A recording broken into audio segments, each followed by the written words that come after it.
Hi everyone, We're back. we're back.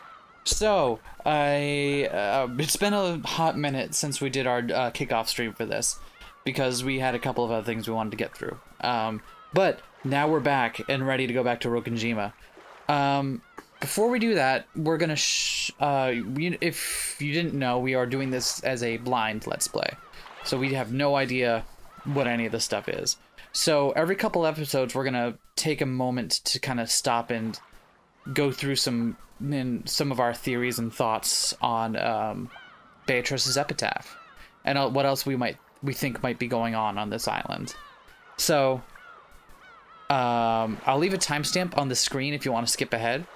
Also note, if you're gonna talk about, please don't spoil anything. If you're gonna talk about spoilers in the comments, if you absolutely must, use Route 13. So, you know, we don't have to see it. That's all I ask you. All right? Oh, all right. That's what I'll do. Excellent. Oh, wait. What? No, not you. Not you. Okay, so... you had something good to start with here. Because... starting right at the top of Beatrice's epitaph, she mentions... Yeah, the epitaph starts with, "Behold the sweet fish river running through my beloved hometown." I didn't know what a sweet fish was, so I looked that up. They're little, like, red gummy fish. No, not quite. Although that would be adorable. They are an edible fish, a delicacy with a sweet flesh.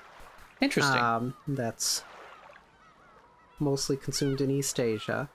But the thing I learned is that one of the traditional methods of fishing for it, ayu no tomozuri, involves a decoy, a living sweet fish on a hook, which swims around when you pop it in the water.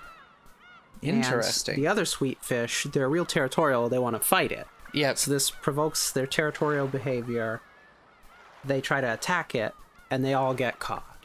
So... that seems really on the nose now. yeah, my theory is we're seeing this kick off. Everybody's fighting.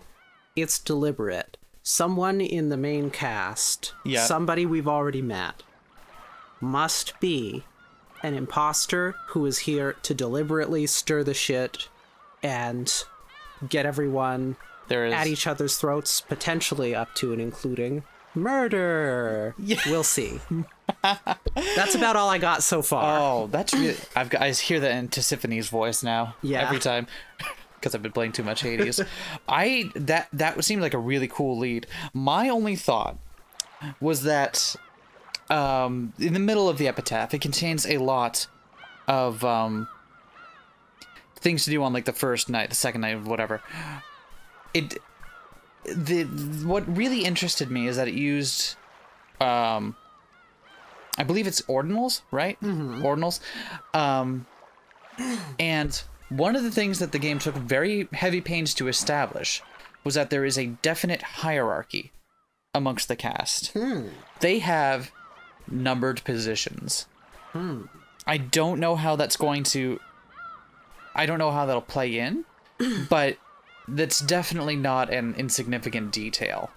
Like, the places they sit at the table are going to be very important. An interesting theory. Yeah, I mean, I don't know if it's going to be exact 1-to-1, like, but that's what my thought. That was my own little thought. Yeah. Do we have anything else we want to add on this? Because it's still a bit early. Yeah, I don't have anything. All right, let's get into the meat of it.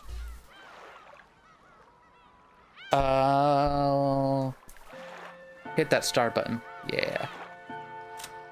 Now here's the other thing. It's been a couple of weeks, so... it'll be fine. Don't worry about it. People might have new voices now, and I'm sorry.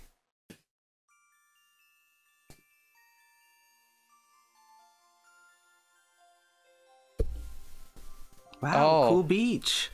Wow, nice beach. I do remember Battler's voice. because This is the easiest one to do. Let's go. Way past cool. So, on the 10th twilight... Okay, I'm sorry. The 10th twilight, the journey ends. And you reach the golden land. You really are diligent, Maria. You did a good job writing all this down. I remembered her voice too.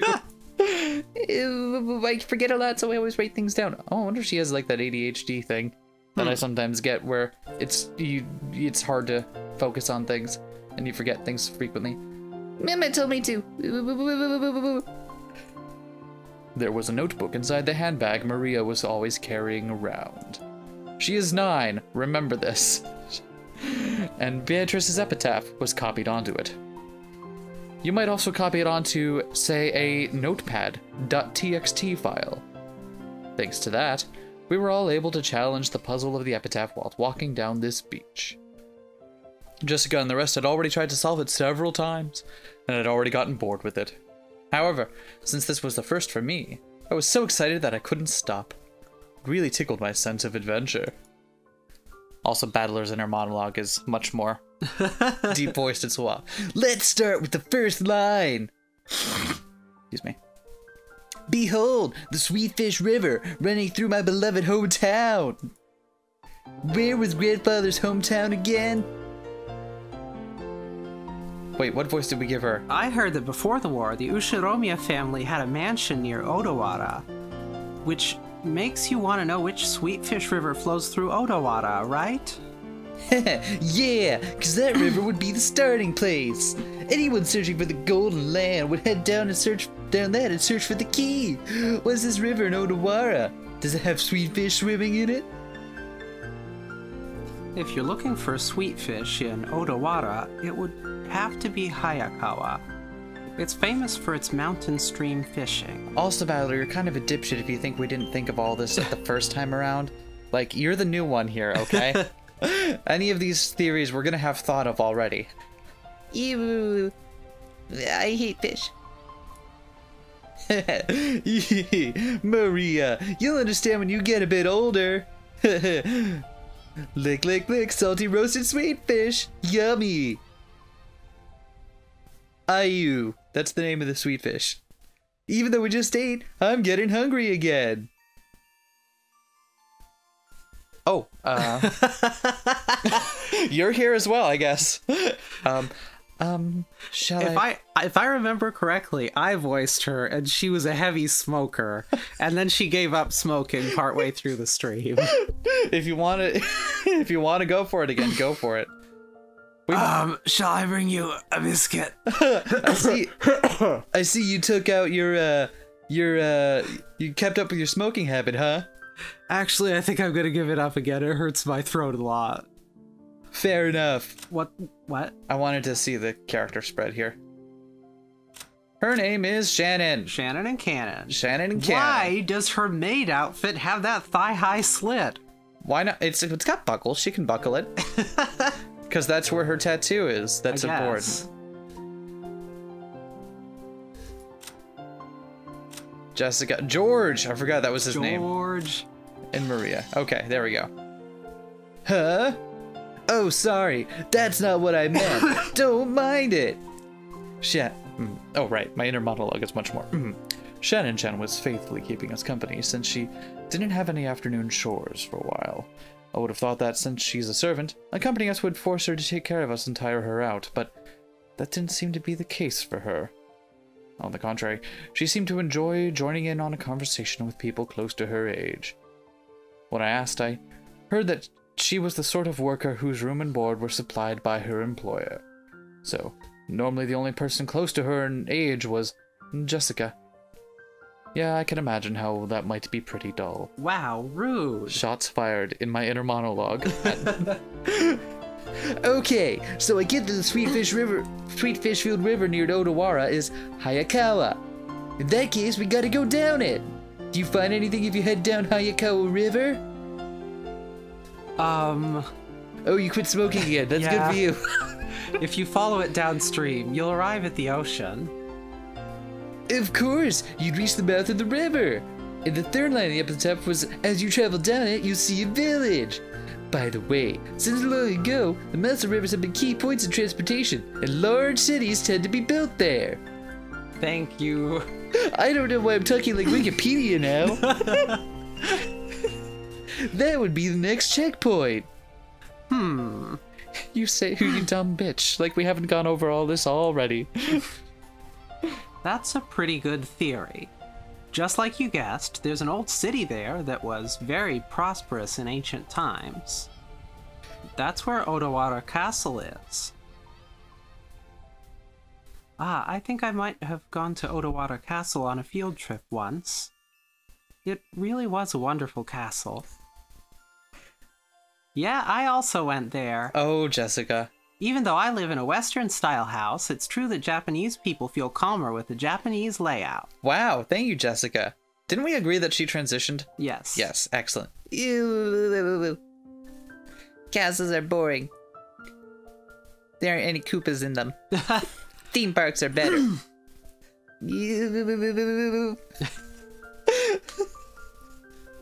I see.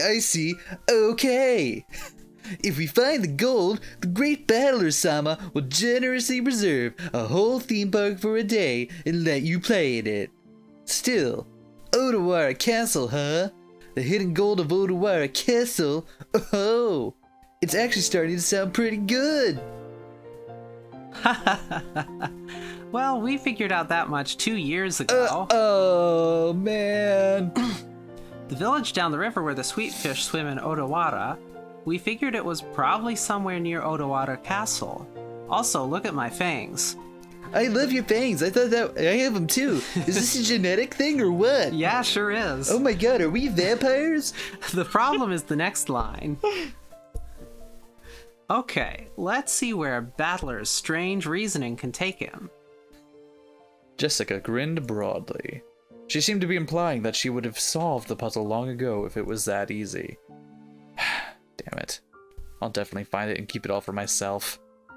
The fourth line. In that village, look for the shore the two will tell you of. I don't know what it means by the two, but anyway, the shore. What does it mean by the shore? No, wait. Is there any place near there with shore or kishi in its name? I've heard there's a place called Sogakishi in Odawara. Wow, you sure know a lot about it. What could that mean? Shannon Chad, are you trying to solve the riddle and get the gold too? That makes us rivals. It's not like I'm interested in gold or anything, Baka. It's just that George-sama told me about it before. I'm not doing this on purpose, I swear. Do you have the scroll lock on? I do now. Thank you. Big old chunky scroll. So this is Jessica. Oh yeah, that's because we reached the same conclusion 2 years ago. We even went to the trouble of laying out a map and looking it up.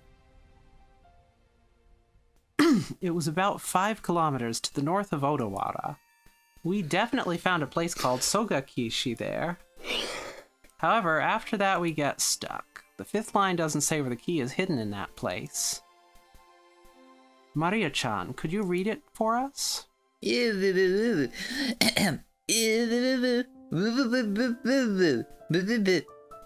you.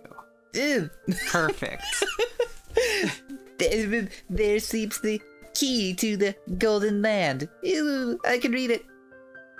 I'm 9. Sogakishi is probably large, and there wasn't ever any house built there by the Ushiromiya family. Not much we can do to find a key in such a vast area without any hints. What? What are you talking about? Let's just go start digging. I've got a shovel. Just tear it up.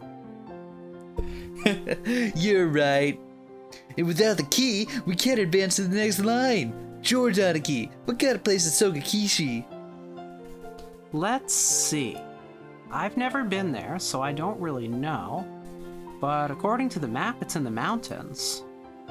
I'm pretty sure it was at the base of Mount Osama. Something doesn't feel right. You'd expect a riddle pointing the way to hidden gold to be a bit more exact. I get the feeling that even the part about Sogakishi was a mistake.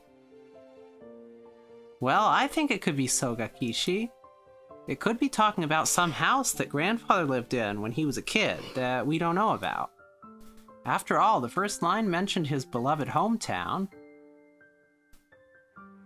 Shannon, you've served grandfather alcohol and stuff lots of times, right? Hasn't he ever talked to you about his past? The master almost never speaks of the past. However, he talks of the Great Kanto earthquake as though it was someone else's story. So he may have been living far away from the Kanto area. That's gonna be real tough if he wants to get a starter Pokemon from Professor Oak. The Ushiromiya family may have been living in Odawara, but not all of the branch families were. Grandfather often called himself part of a branch family, the least connected to the successor. And then a convenient earthquake murdered them all, as we remember. And that means the beloved hometown might not even be Odawara at all. I've never heard anything about grandfather's hometown. And I doubt he'd actually tell me if I asked. If the so-called beloved hometown isn't referring to the Ushiromiya family's roots, then the Odawara theory is wrong from the beginning. Of course, this doesn't completely remove the possibility that it was Sogakishi. For example, perhaps he lived in Odawara when he was very young, but then moved far away later. I don't understand what you're talking about. Maria had been completely left out of the conversation, and she now sat puffing out her cheeks in boredom. So basically... You have to puff out your cheeks in Okay. boredom. There you go. You did it. So basically, if we can't even agree on the starting point for this dice game of gold, we're totally stuck. Well, that sucks. I want my money back. But wait, after the first 5 lines, the thing we end up finding is a key, right? Even if you don't have a key, it's always possible to bust through a door. Can't we just skip the first 5 lines and start figuring out the rest? Thank you, Battler Logic. If only we had the key to open this ornate box. Don't worry about that. Punch!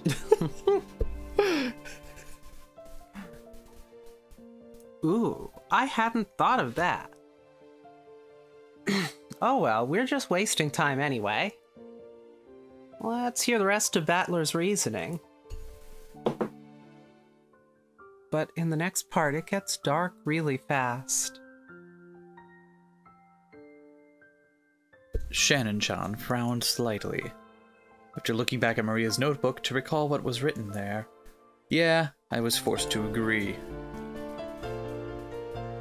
The first twilight offered the 6 chosen by the key as sacrifices. Sure does get horrible quickly. On the second twilight it says to tear apart the 2 who are close. That mean to make them break off their loving relationship? Or does it mean to literally tear them apart? Maybe it's like a Play-Doh thing where they've got like, they're 2 people but they're one because they're kind of fused together.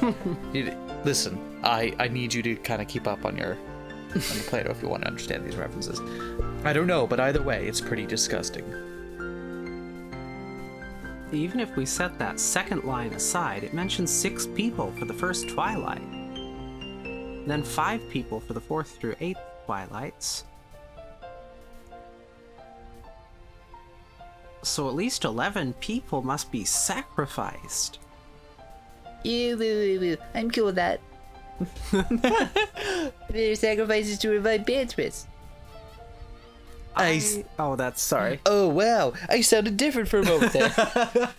Sorry about that, everyone. It was that problem I have where occasionally my inner monologue or outer voice becomes taken over by others around me. It's really pretty weird. fucked up. It's really weird. I see. Sacrifices to restore the witch. Yeah, that's what it means. Near the end, the witch will be revived on the 9th twilight. That last part is guaranteed. On the 9th twilight, the witch shall revive, and none shall be left alive. So everyone will die in the end. And after that, the 10th twilight is the goal line. Not sure how you're supposed to reach the Golden Land if everyone's dead by then. And depending how you interpret it, the traveler who holds the key may or may not be included in the none shall be left alive part. That's very generous of the epitaph. Hey there, mouse. You wanna click? There we go. But in the end, there's something pretty interesting. But you're wondering what it is. Yeah. After reaching the goal, the witch gives out 4 treasures. One shall be all the gold. Problem is the next one. It says the dead souls will be resurrected, right? Does it sound like it means everyone who died in the earlier lines? If you put it like that, then the part about reviving lost love might refer to the pair torn apart on the 2nd twilight. Wow, I'm really glad Shannon's in our little group here. That's right. Hey Shannon, can I have some of your smoke since you quit and all? Yeah. Please, get them away from me. Excellent. I'm tempted every episode to try them out again, and I regret it. Can't wait to smoke these up. I'm gonna develop a nicotine habit. This is still George. Okay. We're waiting for George. We're waiting for Mr. Costanza here. Okay. And the 4th one refers to the 9th twilight. The 4th treasure is putting the witch, revived on the 9th twilight, to sleep. Bedtime. If we put a happy spin on all this, it'll be hectic with people dying and breaking up all over the place, but it'll all be made right in the end. Excuse me. The awakened witch will sleep again, and everything will be like it was at the start, except with a huge pile of gold. The witch must be pretty busy. What with all the killing, reviving, breaking up, and reuniting people, one of these is much less intense than the other one. Not to mention waking up and sleeping. Yeah, I get what you mean. I have a really hard time sleeping at night. And waking up. I have to take yeah, exactly. It's like, it's late at night and I want to sleep, but I can't. And then when it's really in the morning and I want to get up, I can't do that either. I think I might be depressed. Just wait a couple of chapters. Sheesh. Just when the tale of the hidden goal was getting interesting, it all gets pretty dubious once the witch starts showing up. Too true. I laughed along with Jessica. After all, the idea of a witch was just too ridiculous. Of course, once we started laughing like that, Maria, who believed in the witch, got angry. Witch is incredible. She can do anything with magic. Even kill. Even bring back to life. Even give love. Even take it. He can fly in the sky, can become invisible, can make golden bread out of nothing.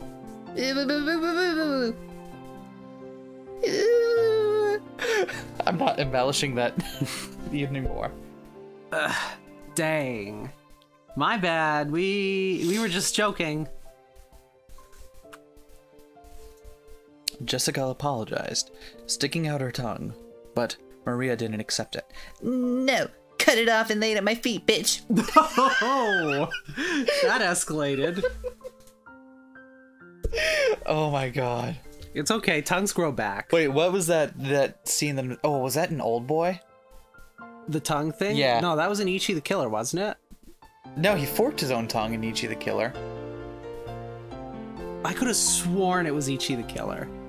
Maybe. It's totally Ichi the Killer. Okay, maybe. Tongues grow back, don't worry about it. Listen. I'm sorry, Michael. She grabbed her notebook back out of my hands and, opening to some other pages, tried to prove that the witch existed. Those pages had colorful drawings of witches on them, and well conveyed the fantastical image Maria had of witches. It wasn't the normal sinister image of a crooked nose hag flying around on a broom, but a dreamlike person with unnatural powers who could do anything and wore a beautiful dress. It was just what you'd expect from an imaginative young girl. Flitting through the sky, crossing a rainbow, dancing around all night with a teacup and a teapot that would never get empty no matter how much you poured out of it.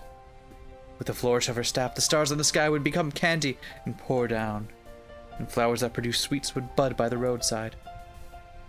To Maria, witches were the only concept that could embody the magical dream that so captivated her.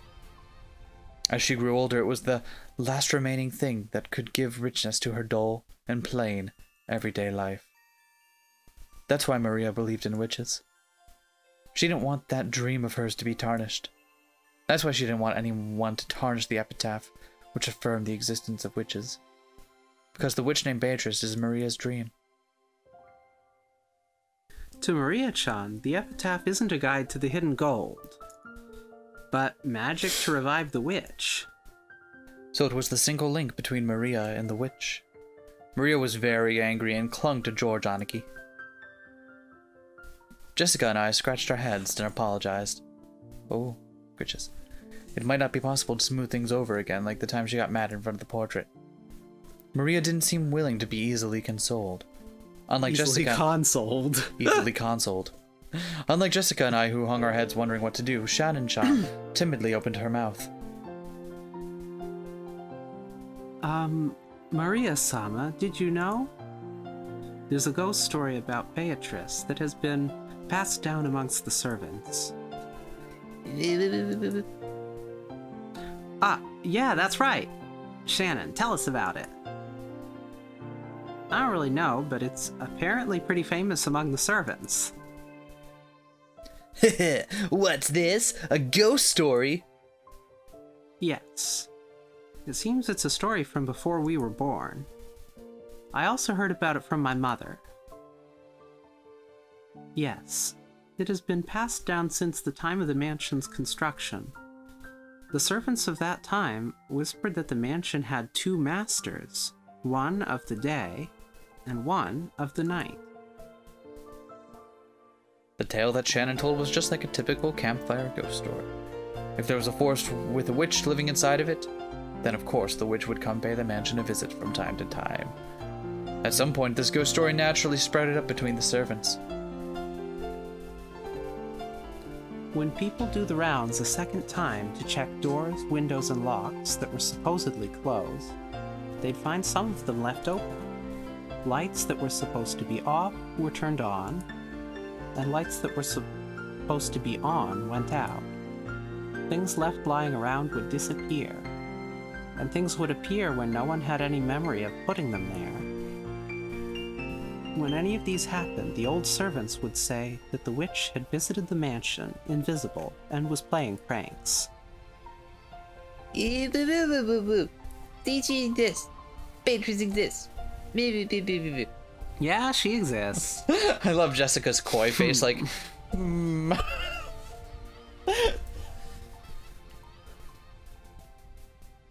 Long ago, it was always right before leaving for school that I wasn't able to find my bag and stuff. Fucking witches. Wow. Maria puffed out her chest with an ooh woo woo woo woo, as though this was the final proof of the witch's existence.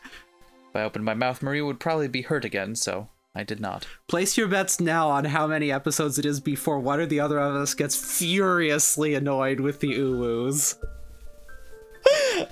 We asked during the stream. We were told to continue. We were told to continue, and gosh darn it, I will continue. I mean, you hear this kind of story everywhere.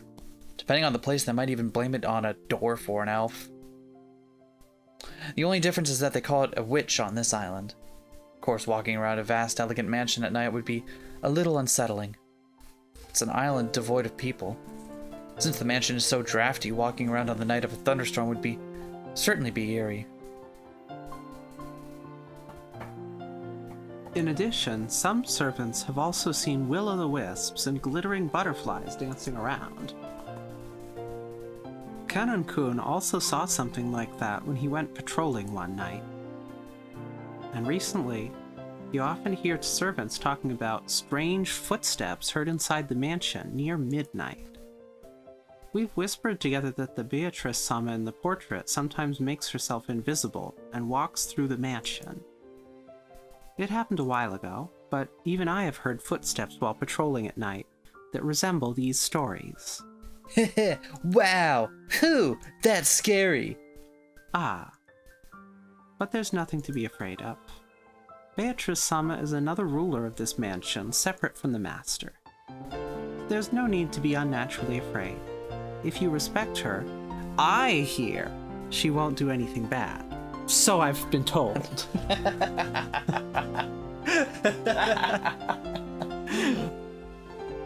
However, she can be quite terrifying if you don't respect her, right? Oh, there it is. Correct. I've heard that just before I began working here, someone who spoke badly about Beatrice-sama fell down the stairs and quit after receiving a large injury to their back and also mortality. Because of that, there was a rumor between the servants that Beatrice-sama's anger had been brought down upon this person. Anger would definitely be brought down on battler Jessica. I'm sorry. I don't want her anger brought down upon me. I apologize, Maria. Of course, I also apologize to the witch. I'm sorry, Beatrice-sama. Please forgive an outsider's nonsense. I'll apologize as well. I'm not ready to be thrown down the fucking stairs. I'm sorry, Beatrice-sama. Don't kick me down the stairs. Will the witch be able to forgive us now? I'm sorry, I just really have a thing about stairs. Wait, what? Windows, fine. Kick me out the window if you need to. No stairs. Why not the stairs? I don't know. Not stairs. Let's find another way down. You don't know. Witches are fickle, so they forgive when they want to and don't when they don't. That's no good. Jessica might get defenestrated.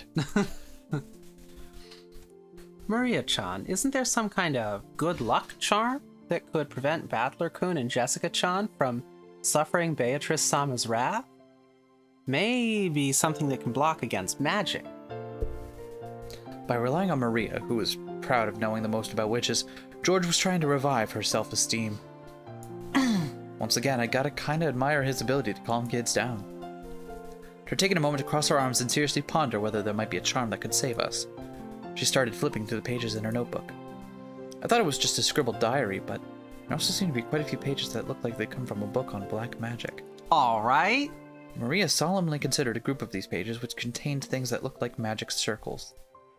Apparently, Grandfather wasn't the only one with a black magic hobby. When Maria finally found what she was looking for, she snapped the notebook shut and threw it into her handbag.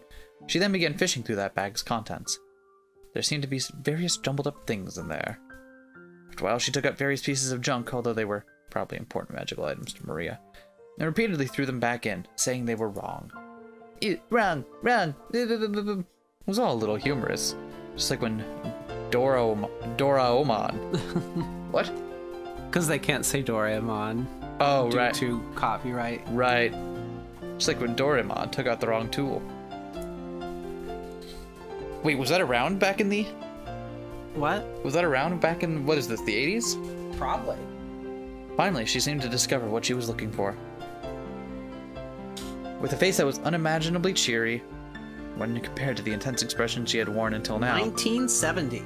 Damn, okay, I stand corrected. She held out those to Jessica and me. I grabbed it and saw that it was a very cheap-looking charm. Looked like a bracelet made from plastic rosary, with a scorpion-themed metal attached. Haven't you ever seen those cheap Zodiac-themed accessories? The kind you might win in a crane game at an arcade? It really looks like something like that. There were two of them. Probably one for me and one for Jessica. However, the very fact that there were two of them made them feel even more like cheap manufactured goods, making it pretty hard to think of them as magical items. You're giving these to me and Battler? No! With these charms, you don't even need to worry about Beatrice. Because scorpions have the power to ward off magic. Really? Hey, how old are you again? Because it feels like sometimes you act, your age is very inconsistent. You didn't know scorpions could do that. You better learn to simply... I'd said too much and angered Maria again.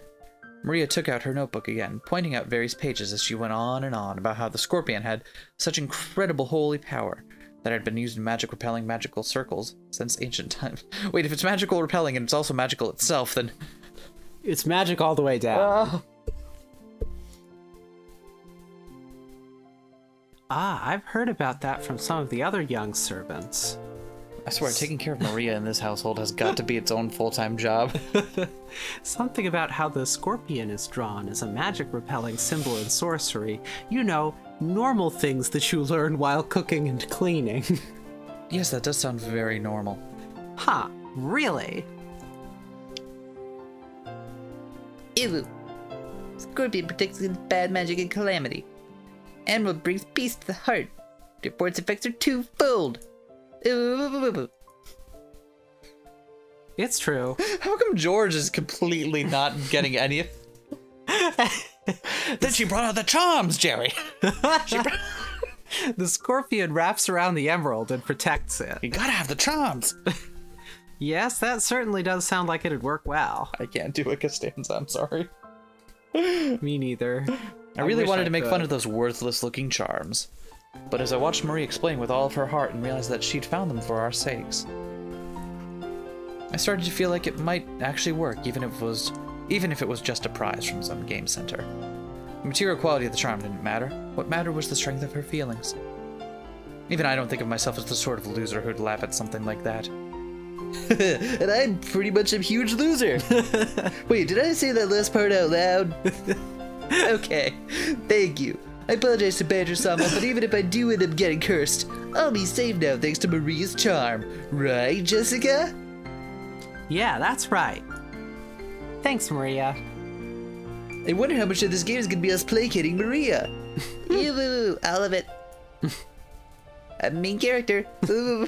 Wear it on your arm when you want your heart to be at peace. Put it in your wallet and your money won't decrease. You hang it from a door now, bad things can't get in. It's a really convenient charm. Hey, it's Maria with ShamWow. You know the Germans make good stuff. What an incredible effect. Yeah, you could cut it in half and use one as a bath mat. If Maria-sama gives it her confident seal of approval, then it surely must be reliable. Shannon-chan clapped her hands together and Maria stuck out her chest. She was totally in a good mood again. It's probably best if we let her lead the conversation a bit longer. Maria has the fangs too. Everybody has fangs. Yep. I wonder if that's also true in the new sprites. Hold on. Yep. Well, she still has them. Less so with Jessica. But definitely still got a fang there.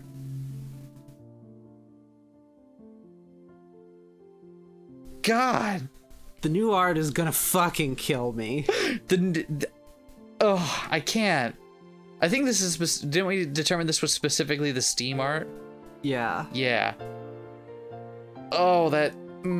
yeah, okay, we're back. There we go. It's perfect, it's flawless. This is honestly, what we need. In all honesty, I love this art, the original art. How could anyone not love this? Yeah. She was totally in a good mood again. It'll probably be best if we let her lead the conversation a bit longer if it'll keep her in such a good mood. Come to think of it, she looked a bit bored when we were getting excited about the hidden gold. Probably because she couldn't keep up. While eating the cookies Kumasawa-san had baked, Jessica and I had asked Maria this and that about black magic. Oh, there we go. Maria happily chatted away in response to our questions. Each time George, Aniki, and Shannon-chan would act surprised or chime in. The clouds in the sky grew darker and darker, but we cousins really enjoyed communicating freely after a year of separation.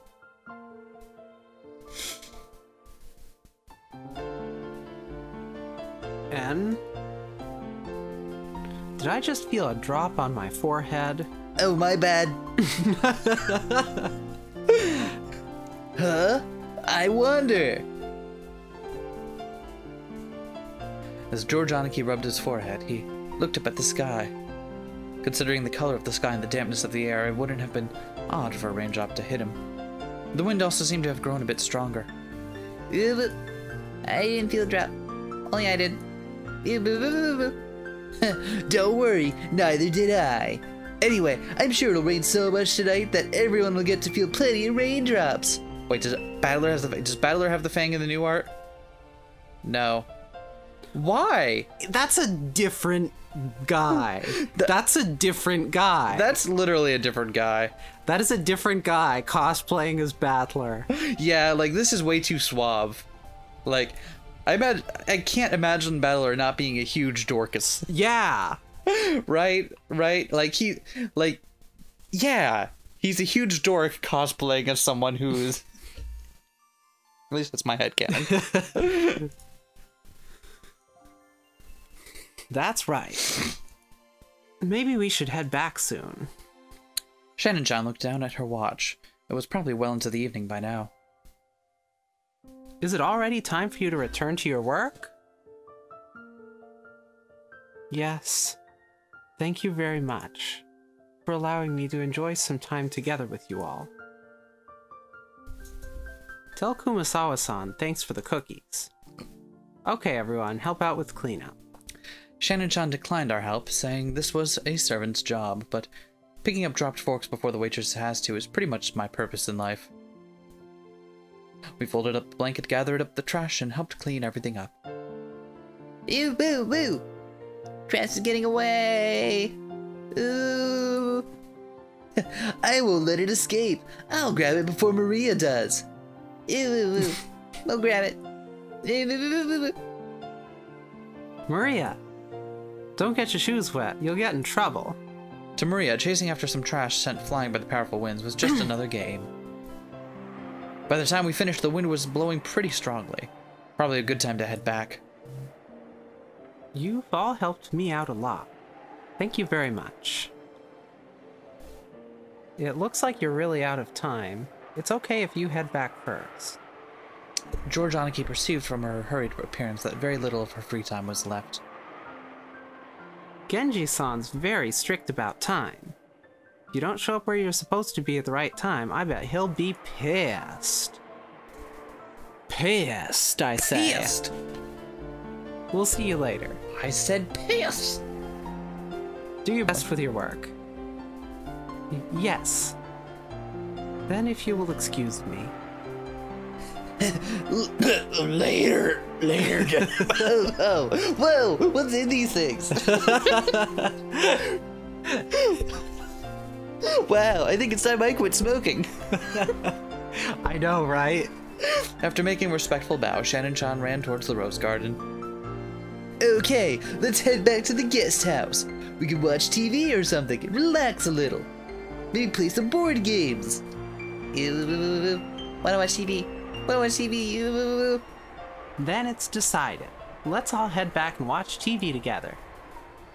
Maria, who wasn't done having fun, agreed once television was mentioned. We climbed up the gentle stairs and returned to the rose garden. I love the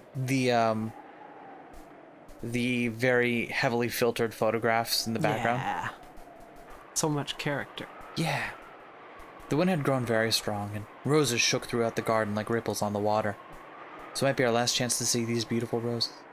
I'll bet tonight's typhoon ruins them. These roses might be done in by tonight's winds. You're right. Still, I think the roses were pretty lucky. After all, they got to welcome all of you before the typhoon. All flowers lose their petals eventually. But that means we can admire them even more when they're in bloom. Yeah, that's right. Maria, burn this image into your eyes. Here's a match.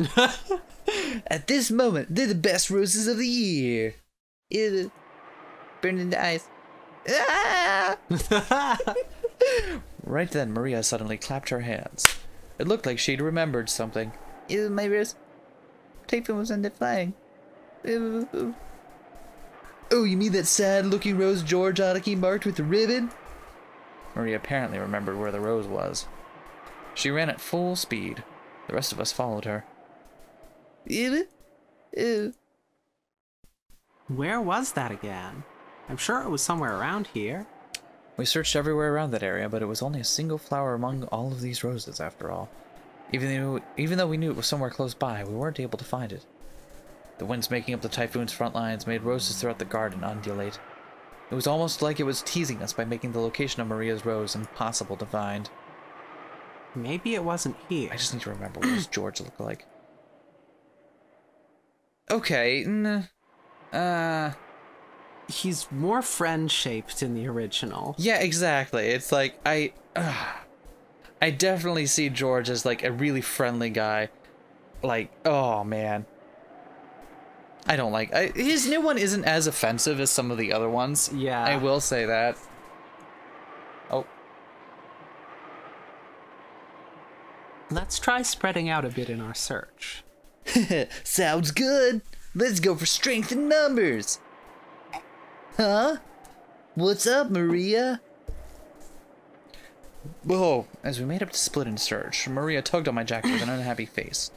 You could tell that she didn't want us to leave that spot. What is it? What's wrong? Rose is here. It's here. But it's actually not, right? Maybe it was on the other side of the flower bed. If we all look, we'll find it fast, okay? It's here. My rose is here. Look for it. Look for it, or I'll keep shaking the game. Ooh. Maria stomped her feet in irritation, shaking the image on the game screen. She pointed at that spot and said it was definitely there, but in actuality, it was not. Even so, Maria got mad when she said we were going to search elsewhere. We were at a loss for what to do. For a while, we had to stay near Maria and pretend to search through that rose thicket.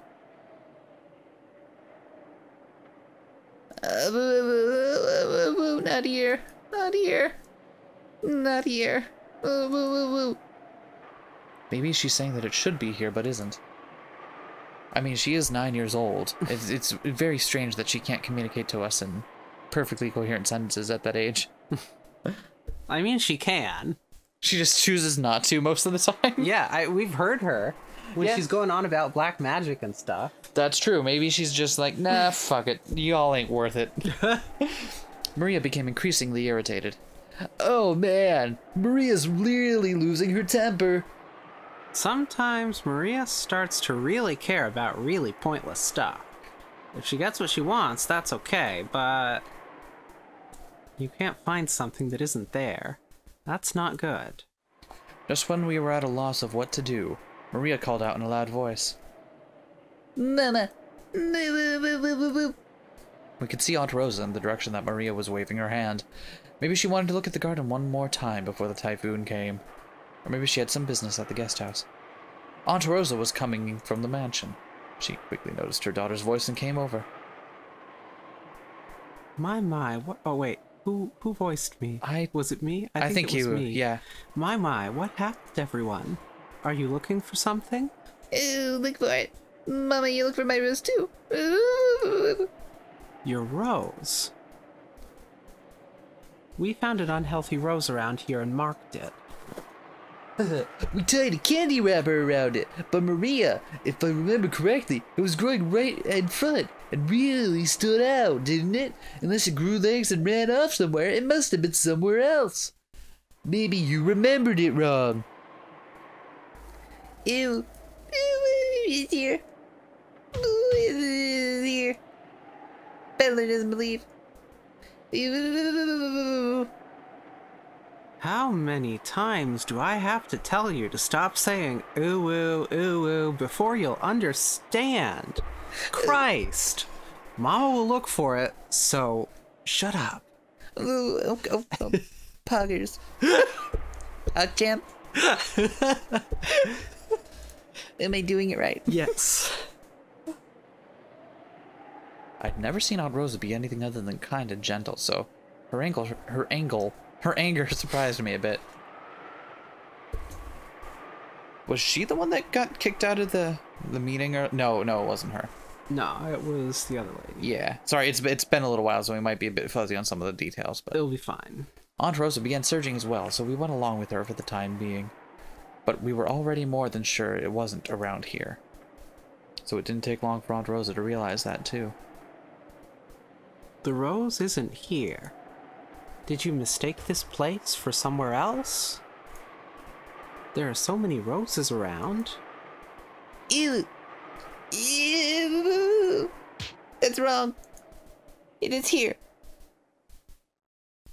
Mama doesn't believe. Ew. Shake the game. Now, young lady, you stop shaking the game at this instant. I already believed you and looked hard for it, didn't I? Now stop breaking the fourth fucking wall. It isn't here. Ooh, Mommy said a no words. Ooh, but it is here. It's here, but it isn't. Ooh. Then someone must have ripped it out. Anyway, stop saying ooh woo, ooh woo. Fine, I'll just say pog jab every time now. That's fine. Pog jab, pog jab. Who ripped out my rose? Who did it? Ooh, give it back, give it back. This is decidedly not poggers. Pog. I'm not doing this. I'm not doing this. You can't make me do this.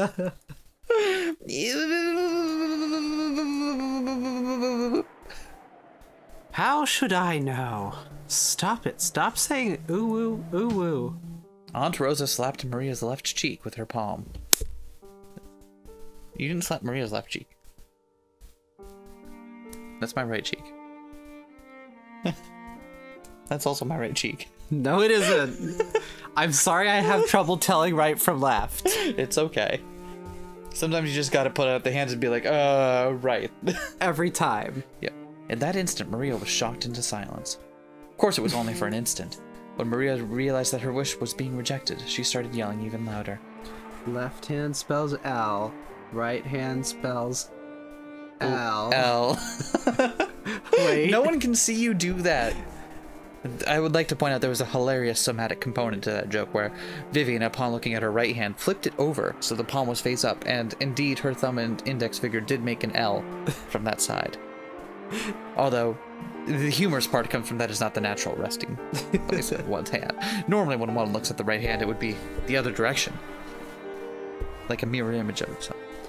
Now I just need a joke that has not only verbal and somatic components, but also material components. Jesus Christ. Stop casting jokes on our fucking Let's Play. Ew, my rose. My rose. Ooh. I really hope that there is some saving grace of her characterization. Because if not, I just hate her. Consider, what if she dies first so we can stop oohing? Didn't I tell you to stop that weird habit? On the one hand, I get that she's a kid, but on the other hand, she's 9. Not, like, 4. I mean, maybe this is deliberate. Maybe this is what this scene right here is about. That's why all the kids in your class make fun of you. Cut it out. Once again, her palm slapped Maria's cheek. This time she didn't go silent. She choked as she started crying and began to bawl in an increasingly loud voice. Aunt Rosa was clearly irritated and lifted her hand once more to try to shut her daughter up. Aunt Rosa, that's decidedly not poggers. No, she's just a little kid. There's no reason to get so serious. I tried to cut him with a bitter smile, rubbing my hands together. But Aunt Rosa glared at me with a serious face, and I realized that I should have stayed out of this. And then Aunt Rosa slaps Battler, killing him instantly. Yeah, okay. Yeah, that's fair. I'm sorry, but could the rest of you go back to your room for a bit? I need to have a little talk with Maria. Ew, nobody believes in my rose. Even though it was here. Ew, look for it. Look for it. Here, it was here. Ew. But it's not here. So you must have confused this place for somewhere else, right? Ew, it's here. It's definitely here. Ew. Then it disappeared. Give it up. Why? Why did it disappear? Why? I don't know that. So stop saying ooh woo ooh woo. Aunt Rosa once again raised her hand, overcome by emotion, and slapped Maria's cheek. It was strong enough to knock Maria over. Hey, Aunt Rosa. That's not way past cool of you. Even if she is your daughter, violence isn't the answer.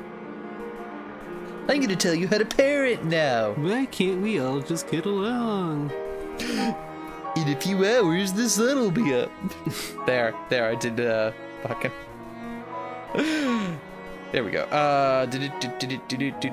I stepped between them to protect Maria, who was still on the ground crying, ooh woo, ooh woo.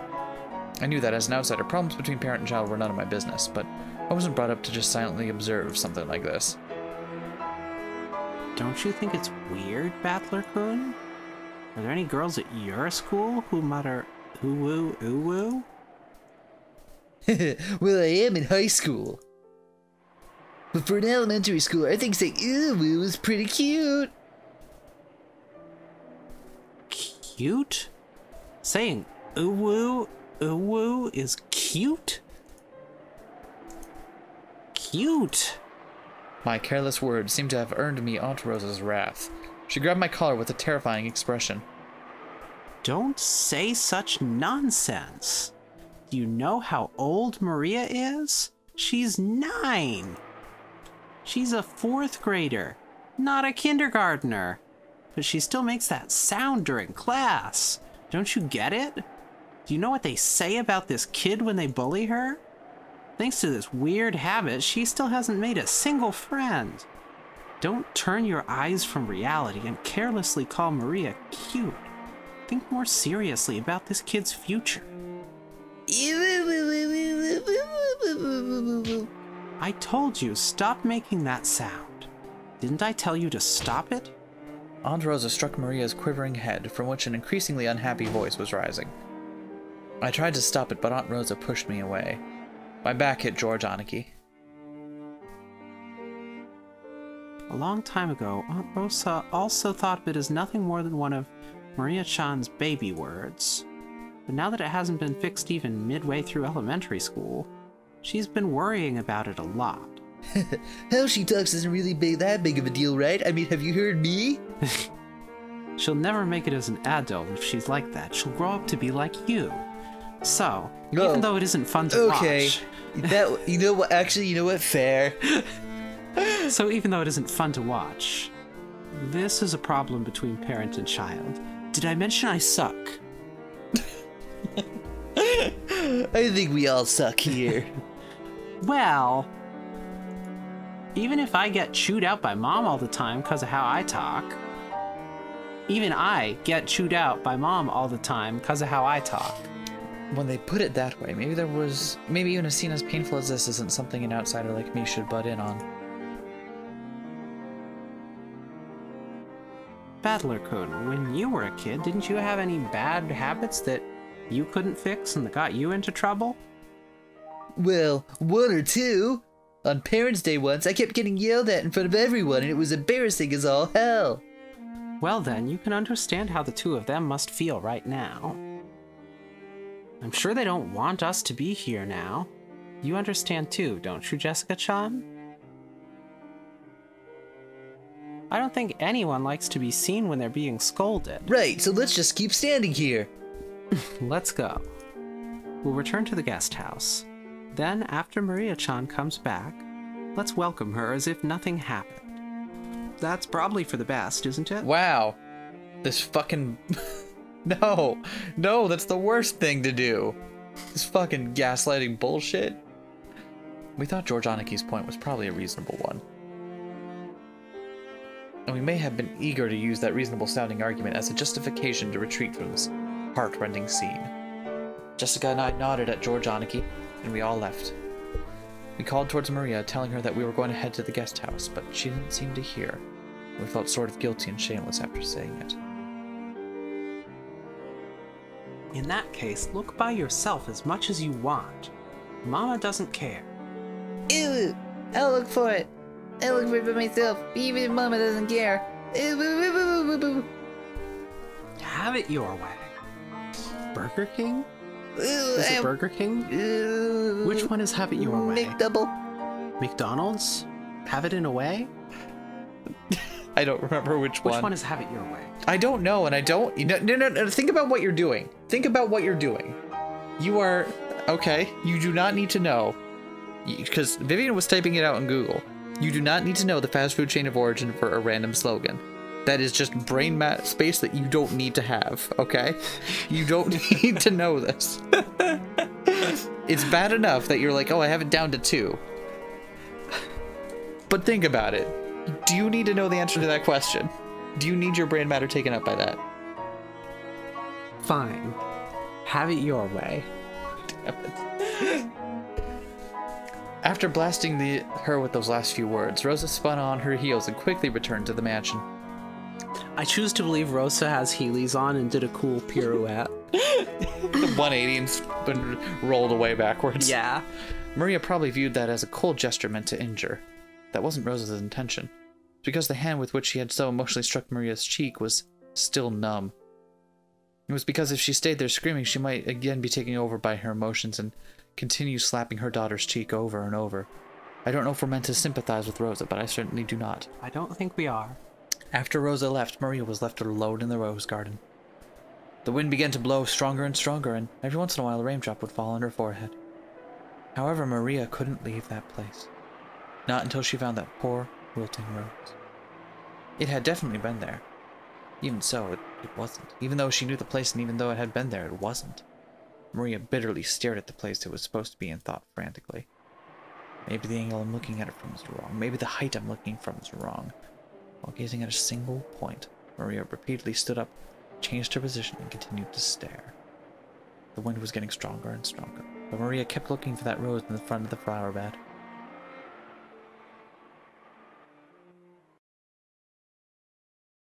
Okay.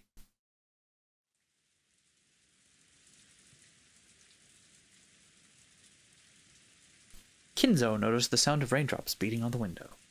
It seemed to be pouring down thickly. It had begun to rain later than the weather report had predicted. Kinzo approached the window as if being summoned by the sound of the rain.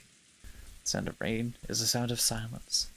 That sound feels quieter than any silence and makes humans remember that in the end they are alone from the moment they're born to the moment they die.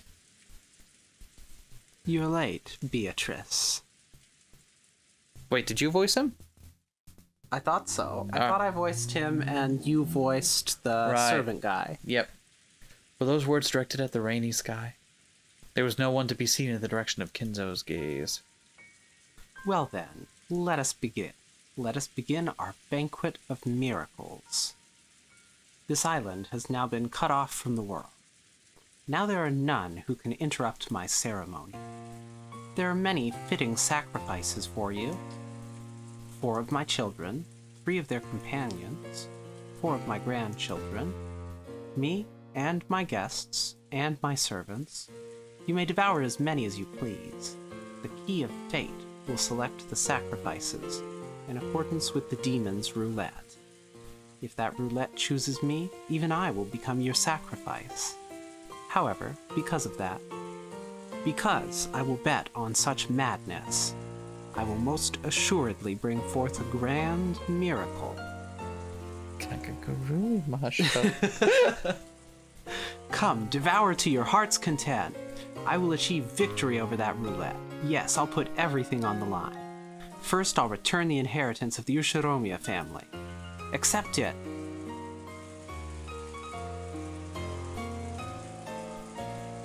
Kinzo tore the window open, ripped a golden ring off his finger, and forcibly threw it away. At that time, the sound of thunder rang out, giving the illusion that the lightning had accepted the ring. And when you are resurrected, surely I will be the one who stands witness. I will survive until the end and watch over you as you awaken. So come, Beatrice. Welcome to my banquet. In exchange for all that I have created, show me another miracle, just this once. Ooh, Beatrice. Ooh. Yeah, okay. No, I understand. I understand you. He's got a poster of the... Ooh. Oh. Oh. Oh. Interesting.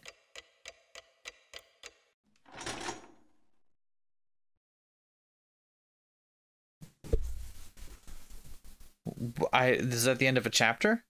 I don't know. I guess. Interesting. Can you pull up the, really quick, can you pull up the, epitaph? Yes.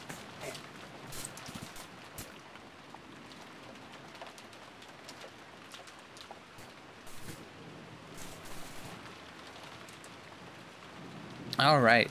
So, if everything happens in the way that he would make it seem, 6 people about to die. Yeah.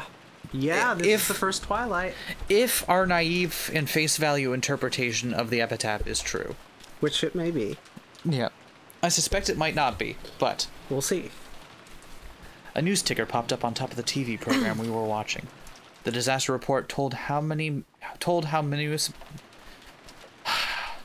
disaster report told how municipalities all over were continually sending out rain, flood, and wave warnings. Nailed it. Of course, the raindrops beating harshly on the window were even more convincing. This rain's incredible, as are these smokes. Would you like some, Jessica? No, not really. They make your voice do weird crap. Still, when it's raining this hard, it also feels like it might stop at any moment. You wish. They said the typhoon's moving slow, so it might be like this all day tomorrow. And even a little bad weather stops the boats from coming. It looks like we won't be able to head out on Sunday after all.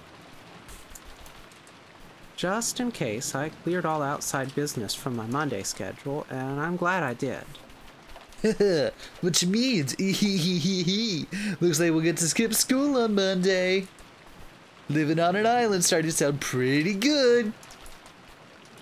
Come to think of it, Jessica, you've got to take a boat to school every day, don't you? What do you do when the boats stop running? Do you stay home when it rains and show up late when the wind's blowing? Like King Kamehameha? No, I fucking swim over. It says I gotta be there at 8, so I'm there at 8. Do you think I let something as fucking banal as the weather stop me?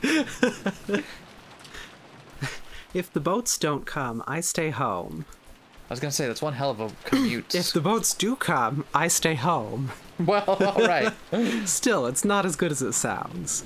Usually I'm ordered to study by myself, and it's not that fun with someone standing behind you watching everything you do. During the rainy season, does the weather ever stay bad for a long time? And make you miss a bunch of days in a row? Yeah, that does happen sometimes, especially on weekends like this one. It could even last 10 whole Twilights. Wow! Still, I'd get a call from my homeroom teacher every single day who would sourly guide me on how I should teach myself and what I had to turn in. She can't skip school as easily as you're imagining, Battler Coon. She's got to follow the rules for people that travel to school by boat and get a good amount of studying done. It'd actually be easier to just go to school. In my own room, I get distracted and can't concentrate. After being made to do nothing but workbooks for several days straight, it's pretty hard to handle all that mental stress. When I get into college, I really just want to go to some dorm and quickly say goodbye to this inconvenient island. Okay. By the way, what do you do when the weather's good in the morning but it gets so bad on your way home the boats are closed? Do you spend the night at the school? That actually happens a lot. Because of that, they've built some lodgings for people who can't get back to the island they live on. That's where you'd spend the night. Sometimes, when it gets really bad, you can't get home for a few days at a time. Someone commuting to school or work on a train packed to twice its capacity might carelessly think that commuting by boat would be pretty interesting and fun, but sounds like it comes with troubles of its own. You hear thoughtless tourists saying stuff like that all the time. I've had enough of island life. I really want to just graduate high school and say goodbye to this island. But are all dorm schools even for high school, right? Oh wait, I said that sentence wrong. But there are all dorm schools even for high school, right? Why'd you choose that Nijima school of all places? I wanted to go to one of those from the beginning, but Mom's always going on about how I need to learn manners and discipline as the successor. So I ended up sticking close to home even for high school. Man, I hate this island. I just want to go live in a city. Ah. I don't care if rain or even spears fall from the sky, as long as I can move to a city where I can wear casual clothes. Spears falling from the sandals. sky? Who the fuck are you, Leonidas? And can get to a convenience store in less than 5 minutes. Wait, Battler, did you just make a reference to ancient Greek mythology and that was actually, like, on the nose? Yeah, on occasion I study. Leonidas, he was in Fate Grand Order. Hold out just a little longer. Just a bit more and you'll graduate high school, right? I can't wait a little longer. Ah. Jessica stretched out and reclined on the sofa. Maybe it was a bad time slot because there weren't any interesting programs on. We had nothing to do but languidly kill time until we were called to dinner. After that episode, Maria never returned to the cousin room after all. Aunt Rosa probably took her back to the mansion. It'd be pretty boring for Maria, all by herself while the adults had confusing conversation. We thought we might as well head over to the mansion to see her, but the weather really was awful. Since there wasn't much time until dinner, we stayed where we were. Who turned rainy mood on? Huh. At that time, we heard the sound of a humble knock. Good Foley work. Was it humble enough for you? It was. Jessica answered. Yes! The preparations for dinner are complete. Please come to the mansion. It was Canon-kun's voice. I don't remember who voiced him. Did he go to all the trouble of coming from the mansion in his range just to get us? Probably one of us. Couldn't he have just called us on the telephone? Well, I guess servants at work don't always get to take the most efficient route. Just when I was getting hungry. Let's go. George Aniki turned off the television and stood up. My stomach's been growling for a while now. I've always been a huge fan of the main family's dinners. And didn't Goda-san say it was calf steak or something? Oh, I can't wait. Our dinners are always even more fabulous than usual when the family conference comes around. I wonder whose calves it's gonna be. Even I'm looking forward to it. I mean, we all see where this is going, right? Like, we know what's about to happen. We'll see. Right? I think so. Okay. We'll see. I think we all have an idea of what's about to happen here, but... Let's go, let's go. As we left the room, Canon-kun bowed silently and respectfully. Okay, let's go. Is the rain pretty nasty out there? Yes, it is, sir. Take care not to get your garments wet. That's what Canon was like. Don't fucking sir me, Canon. Oh, you're right. My sincere apologies, miss. Thank you. I do know how much that distresses you. After seeing the three of us out, Canon-kun peered into the empty room. Wasn't Maria-sama with you? Oh, fuck. Called it. No, she's not. Wasn't she with Aunt Rosa?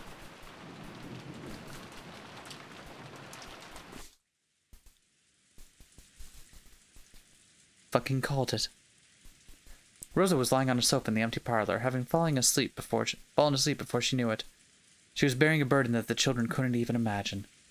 That's why she only needed to let her guard down a little, before the weariness immediately dragged her into the world of sleep. Realizing this, Genji brought a blanket over to her. When he tried to spread it over her, her eyes snapped open as though she'd been shocked with electricity. Ah! Thank you, Genji-san, for shocking me with electricity. You're quite welcome, madam.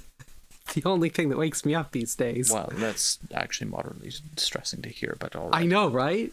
When she realized that the thing that had touched her was just a blanket, and that Genji had been considerately giving it to her, she let out a sigh of relief. Did I wake you, madam? My sincerest apologies. No, it's okay.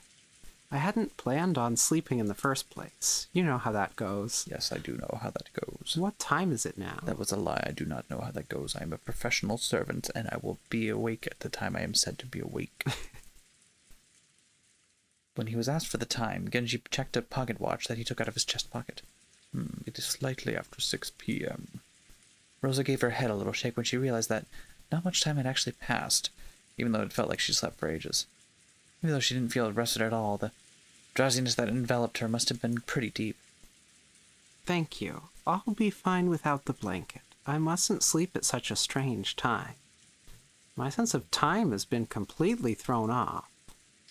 The rain has finally started pouring down in earnest, hasn't it? Rosa finally realized that the peaceful sound that had put her to sleep was actually the rain. Was actually earnest. What? The rain was pouring down in earnest. Oh! Poor Ernest. Damn it, Ernest. The wind's blowing hard, too. I wonder if the typhoon's finally here. I don't know who's voicing who. Okay. Anyway, that's what they said on TV. The typhoon is moving slowly, so they think it will be like this all day tomorrow. Oh, this is... Yeah, I think we got it swapped. Really? So, our last chance to see that wonderful rose garden must already have passed by. From the window, what she could see of the rose garden was completely blurred by the wind and the rain. Maria? That's right. What about Maria? I have not seen her. Did she not return to the guest house? Rosa knew her daughter's nature well, so a chill ran down her spine. Maria was stubbornly honest, and if she was ordered to find something that didn't exist, she would look forever and ever. Even in pouring rain. Uh-oh. Yeah, this is kind of what we figured was going to happen. Yep. No. The cousins left before I did, so Maria was alone. Unless someone told her to stop, she'd stay there, even if it started raining spears. What is it about spears? Maybe it's an idiom that's not translating well. Without even opening an umbrella. How could I have lost control of my emotions and done such a thing? I can't believe you've done this. Me neither.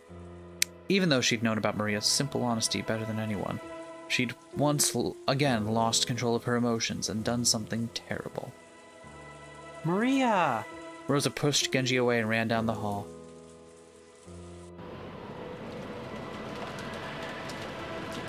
The outside really looked like a typhoon, and the rain was pouring down spectacularly. Maybe because of some aspect of the terrain, the winds weren't typhoon class, so an umbrella wouldn't be torn out of one's hands. Even so, it was certainly a windy rain. Just wanted to make sure we justified why people have umbrellas in the sprites that are about to show up. There was no time to admire the roses being drenched. Anyway, I'm getting pretty worried about Maria. You don't think she's still rebelliously searching for that rose alone, do you? Wow, I sure wish the mouse would click when it's ready for me to do the next line.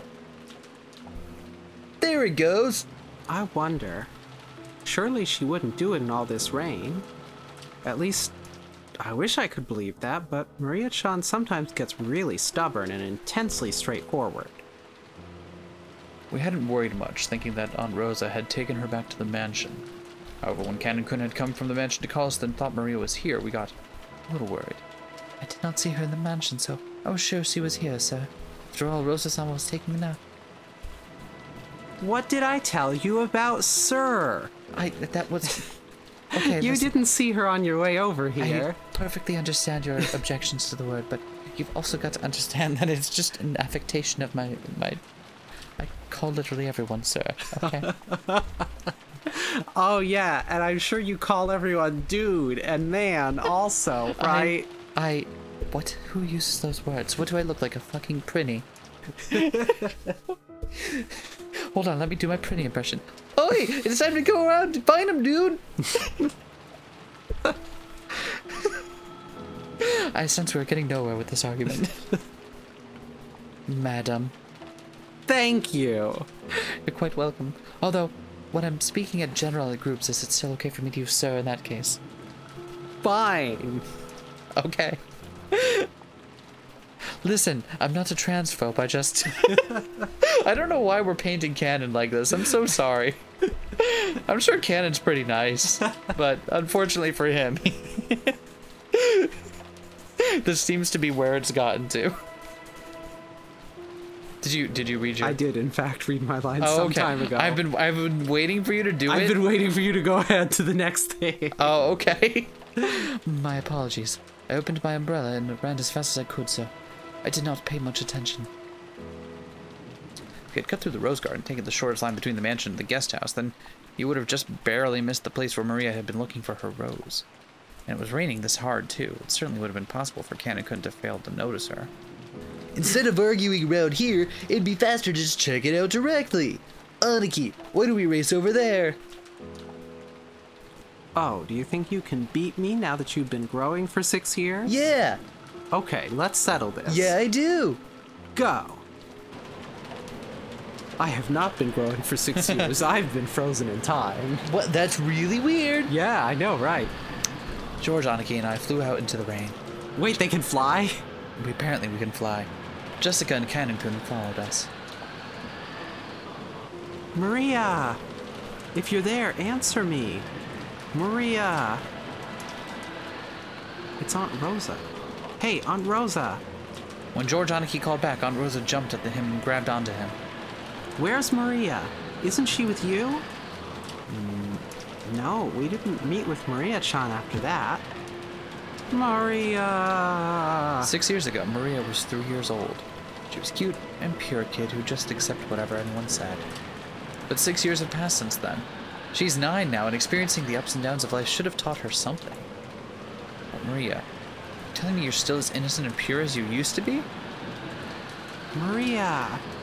As I circled the rose bed, something white unexpectedly turned to face me. It was a white umbrella. Maria was crouching down, holding a white umbrella, still searching for that rose. Ew. Her face, which had turned bright red from crying her eyes out, was dirty with water and mud.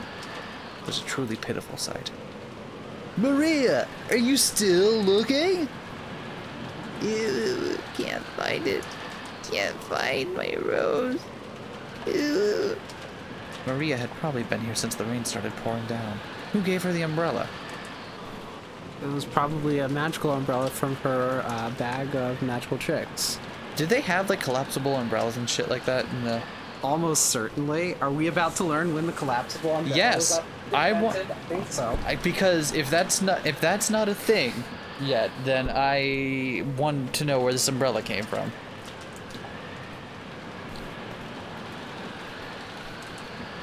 Oh no! Now it's just fucking. All right. Maria has probably been here since the rain started pouring down. Her shoulders were freezing. She looked tired to the bone, but fortunately, since she was holding an umbrella, she wasn't completely soaked.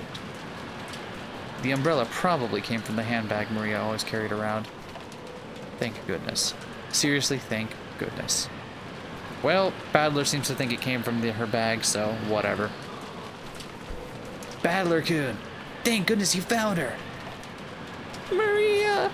I'm sorry, I'm so sorry. Andruza threw her umbrella aside and hugged Maria. Ew, it's not here. My rose isn't here. 1923. Really? Alright then. Ew. I'll look forward with you later, just okay? So just put it on hold for today, okay? Ew. Put it on hold for today. Looked like Maria still wasn't able to accept it, but she no longer had enough energy left to resist. Jessica and Cannon-kun caught up with us. I'll have a towel ready in the mansion immediately. Maria, were you here this whole time? I'm sorry. Oh wait, yep. Oh right, we're back to letting you. I'm sorry. I'm sorry for being such a bad mother. I bet you couldn't tell I was taking over the voices for 2 while you were looking up stuff. You sound nothing alike. Aunt Rosa, why don't we head back to the mansion for the time being? For the time being. Oh, what is this? I want to meet the time being. Isn't that... It's that novel, A Tale for the Time Being. Who's that by? I don't know. Because there's it's exactly that. Like, it's a tale for the time being. Nice. If we stay here, Maria will catch a cold. You're right. Maria, let's go. If we don't get you cleaned up, Grandfather will be mad. I mean, he's going to be mad anyway, but still. He's already quite mad, but Hungry. it's already time to eat. You did a good job holding out, Maria. Once the weather gets better, we'll all go search together. We couldn't stay in the rain forever. We took Maria with us as we headed back to the mansion. Yeah, it is. Okay, it's Ruth Ozeki. Yeah, okay. Yeah, I knew it. I thought for a moment I might have been hallucinating an entire novel, but no. Maria apparently wasn't as worn out as I'd thought. When she remembered when we were having calf steak for dinner, she started chanting, "Hungry, hungry, hungry, ooh, ooh, ooh, ooh," and returned to her usual spirited self. Aunt Rosa didn't chide Maria for saying ooh, ooh. I see. So she had an umbrella on her. Maria sure is good at packing the right stuff. Who gave Maria a bag of holding? Ew. Didn't bring an umbrella. Fucking called it. Ew. What? Then how'd you get that white umbrella you're holding? Ew. Borrowed it. Some caring person must have brought her an umbrella. A normal kid would look for shelter once it started raining, but Maria was too stubborn to give up so easily. So maybe that caring person gave up on telling Maria to find shelter and decided to at least give her an umbrella. I see. I'll have to thank that person. Who was it? Ah, you ready? You ready? Yeah. Ew. Beatrice. The name Maria cheerfully mentioned was that of the island's witch. Rosa took a deep breath and asked again, trying to do so in a way that wouldn't damage Maria's good mood. Really? That's wonderful. Would be wonderful as well if the mouse clicked. So, who was it? Who brought you that umbrella? Ew. Beatrice. Beat rice. Beat rice. Hello, it's DJ Beat Rice. Ew, woo, woo. Ew, woo. Maria immediately realized that her mother didn't believe her and started crying out unhappily again. Son of a bitch, now we're going to have to appease her all over again.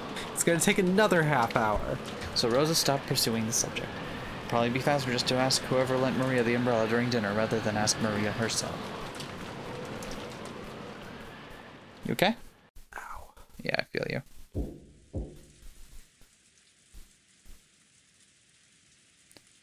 Father, please at least join us for dinner. Won't be a family conference otherwise. I don't know whose voice this is. Me neither. Oh, it's Kraus. Along with a dull pounding on the door, the sound of Krause's entreaty could be heard. However, that voice seemed to be resigned to the fact that nothing it said would be heard. You two at least come out for dinner. All your children have gathered to see your face, haven't they? Silence, Nandos. So, the bishop won't work. One move too short. Apparently, Kinzo was completely focused on the final battle of his long-lasting chess match with Nanjo. Kinzo's brow was wrinkled as he continued to glare at the game board through his spectacles. Krause's voice didn't reach his ears. Kinzo, I'm hungry myself. Why don't we go down and eat? Go by yourself if that's what you want. I've grown beyond the need for food. Let me consider this next move for a little longer. I sustained myself entirely on pure rage. Chess. We are going to finish it tonight. Otherwise, it's doubtful we'll finish before the world ends. Nanjo rose from his seat, hoping this would prompt Kinzo to do the same, but Kinzo's eyes never left the chessboard. He knew well that Kinzo always displayed a blind concentration when it came to chess, but he'd never seen Kinzo concentrate as hard as this.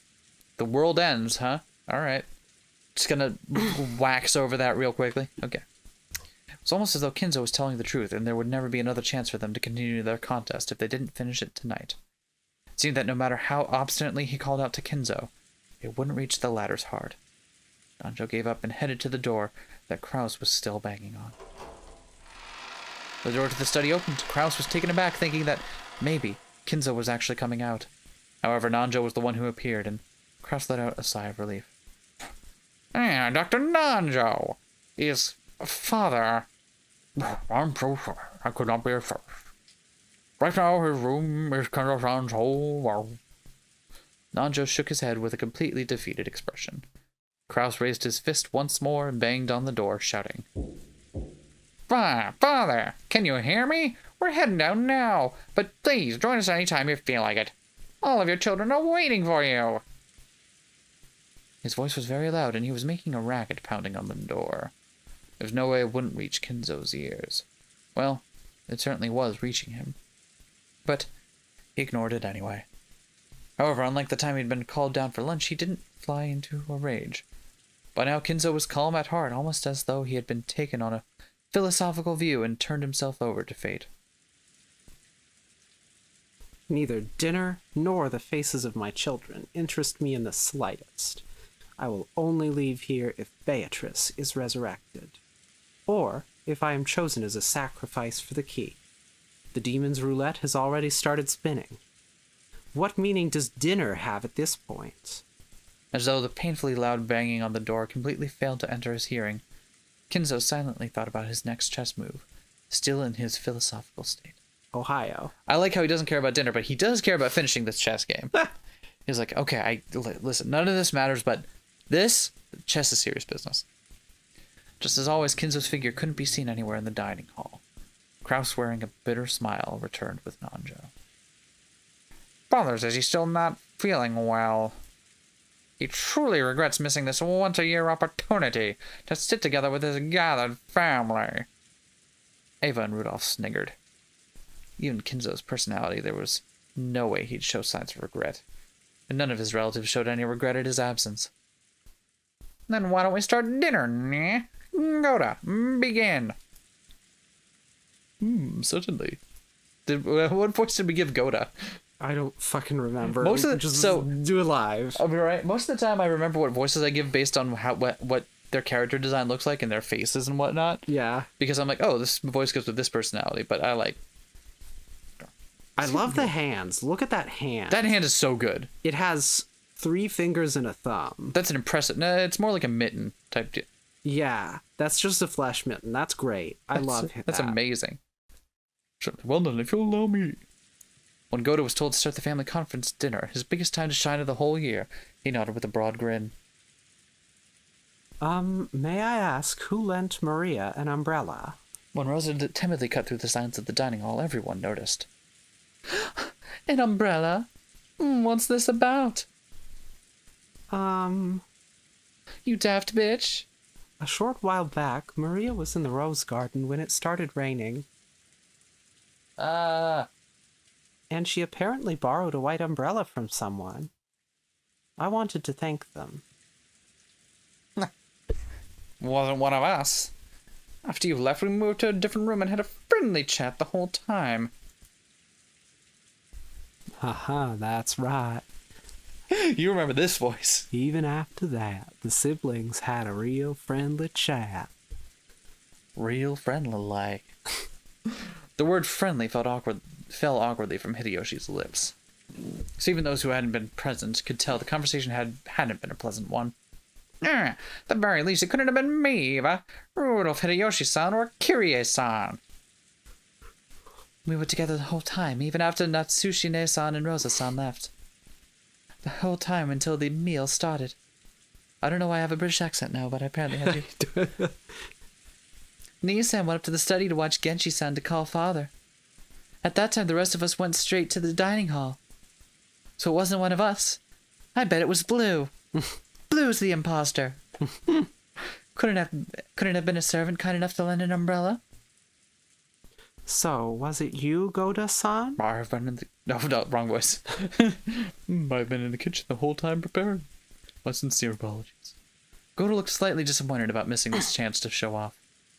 At that time, Shannon and Kumasawa appeared, pushing a serving cart loaded with hors d'oeuvres. I fucking love horse duvets. Horse duvets? Yeah. Horse duvet? Yes. There we go. Then what about Kumasawa-san or Shannon-chan? Yes? Has something gone wrong?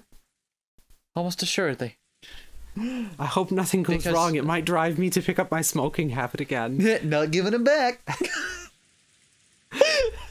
Because Shannon had gone partway, she shrank back, mistakenly thinking that the others were searching for the one responsible for some error. It isn't like that. It started to rain when Maria-chan was alone in the rose garden. After that, someone lent her an umbrella. Aunt Rosa said she wanted to thank that person. Ew. Beet rice. This is happening now. I hope you know this. This is now an established facet of Maria's character that she pronounced the name of the witch beet rice. The witch will fucking curse you. Man, bring it on.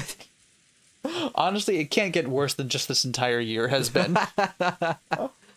Maria, her mouth a thin line, said the witch's name in a small voice. Aunt Rosa explained the situation one more time. She did Kumasawa-san and cackled. Oh.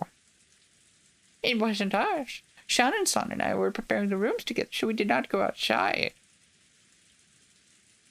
Yes. I'm sorry I wasn't able to be of assistance. Preparing the rooms, eh? Wow, this mouse is really testing my giblets. What do you mean by that? Oh, right, I gave her a weird... I tried to give a southern accent. You tried to give her a southern accent. Okay, well... Because of the rain, darling, we thought it would be not troublesome for all them guests to return to the guest house. So the servants were ordered to prepare the guest rooms inside the mansion. Eh? 6 out of 10? I'll allow it. 6 out of 10? I'll allow it. Okay. Oh, really? How thoughtful. Yes, it certainly would be rude to chase us outside in this rain. Could you give it a rest? Rest? It has 2 syllables. It doesn't need, apparently. Yes, after receiving the order from Madam, Kumasawa-san, Kanon-kun, and I started preparing the rooms. Then it became time for dinner, so Genji-sama ordered Kanon-kun to go out to the guest house and summon the children. Yes. So did Kanon-san find Maria on the way to the guest house and hand her the umbrella? Wrong. The person who had actually received the umbrella denied it. Rosa was troubled. All she wanted to do was give a word of thanks to the person who had lent the umbrella, but she couldn't find them. As she thought asking like this with everyone gathered for dinner would work immediately. Then, was it you, Natsuhine-san? Oh, terribly sorry. Wait, don't. After everyone's friendly chat, my headache was so bad that oh my god, I can't. Hold on. No, it's fine. I keep slipping. No, that's her voice. No. That's what she sounds like. After everyone's friendly chat, my headache was so bad that I had to been resting in my room. That's exactly what Natsuhi Therefore, I did not go like. outside. Then who was it? Also, why do you sound like you're trying to have a southern accent, but you're also stifling a British accent at the same time? Trying to cover up your fake British accent with your fake southern accent. Listen, I'm trying. There are like a bajillion characters. I'm trying to make it a little more interesting, easy to tell them apart. Yeah. Okay? Yeah. That can't be right. No, it wasn't us. We were watching television in the guest house the whole time. Told you it was blue. I saw him vent. Actually, we thought Maria had just gone back to the mansion with you. Then Cannon came and asked whether Maria was with us. That's when we first realized she wasn't in the mansion. I mean, if it were me, I would have grabbed her hand and pulled her under a roof before giving her an umbrella. Rosa was completely baffled. One by one, the relatives and the servants denied that they had done it. Even though it really wasn't something anyone would need to hide. Unless it is. What if the umbrella's poisoned? What? You think the umbrella is poisoned? Poison umbrella. Don't eat it. Why poisoned umbrella? Don't eat it. Okay. You might want to, but you shouldn't. It's poison. So by process of elimination, the number of remaining candidates wasn't large. Of course it wasn't. Right after I began running, I visited Control Town Room and was playing chess with him until just now. Which means that it also wasn't grandfather. Wait a sec. Isn't this starting to get a bit weird? Who's left? Then, who was it? beet rice. Genji-san? Huh? Wait a second, don't get me wrong. It's not like I'm searching for some culprit or anything. All I want to do is, as a mother, thank the person who gave Maria an umbrella in the middle of the rain. Giving an umbrella to a girl loitering in the rain was something to be praised, not hidden. Despite that, no one raised their hand. Why not? Everyone started whispering how strange this was getting. Calm down, Rosa. Why don't we just ask the person who had lent the Wait, what voice did I give him originally? I have no idea. Did you even voice him originally? Did I? I don't remember. Why don't we just ask the person who... no. No, can't give him that. Why don't we just ask the person who lent the umbrella? He's just kidding. I don't care anymore. Yeah. Lent the umbrella. That's what everyone had been thinking since the beginning. They were all scratching their heads at why she didn't just ask Maria, who had been given the umbrella. However, Rosa bit her lower lip. After all, she already knew how Maria would answer if asked. Of course. Rudolph-kun here's got it right. Maria-chan, tell your uncle who lent you that umbrella. That umbrella. Beet rice. The dining hall was wrapped in silence for an instant, but it was soon interrupted by a burst of laughter. So, I see. So, Beatrice, the witch of the forest, felt pity and lent her an umbrella. Oh, lovely story. Rosa, there you have it. Nah. Rosa couldn't believe it. That's the sound of not Even being though she able just to wanted believe to it. say thanks. Yeah, apparently. Say thanks for the umbrella. Why did everything have to be so clouded in smoke? Ew. Just like Uncle Kraus said. Beet rice let me borrow it. Boo boo boo boo. Isn't that wonderful? We should all be jealous of such purity. What do you think, everyone? Kraus was laughing with a face that was clearly mocking. But Maria was overjoyed, apparently convinced that her claim was being believed. How did that work? Does that mean a witch even, really appeared and lent her an umbrella? Jessica asked me in a small voice that wouldn't carry over to Maria, who was sitting across from me. Let me try whispering. I tried my best to whisper back. Has Maria ever been the type to make jokes?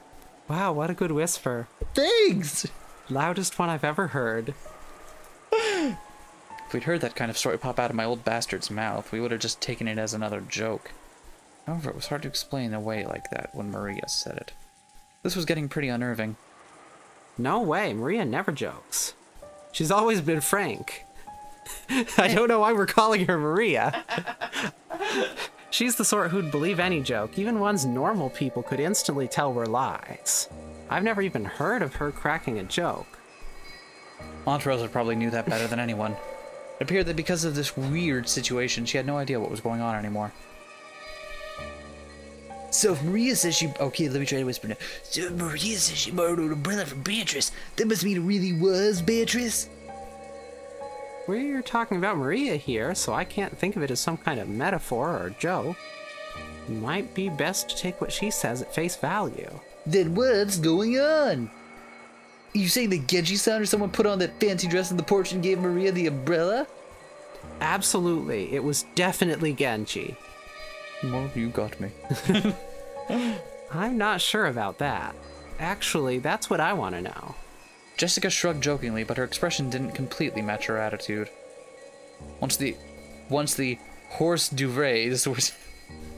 Sorry, I can't. Once the hors d'oeuvres were set out and Goda showed off his vast store of knowledge, the meal began. Behold, the knowledge store. $19.99 for knowledge. It's vast. Low prices you can't get anywhere else. $2.99? No. $2.95? No. $2.50? No. $1.99? No. $1.50? No.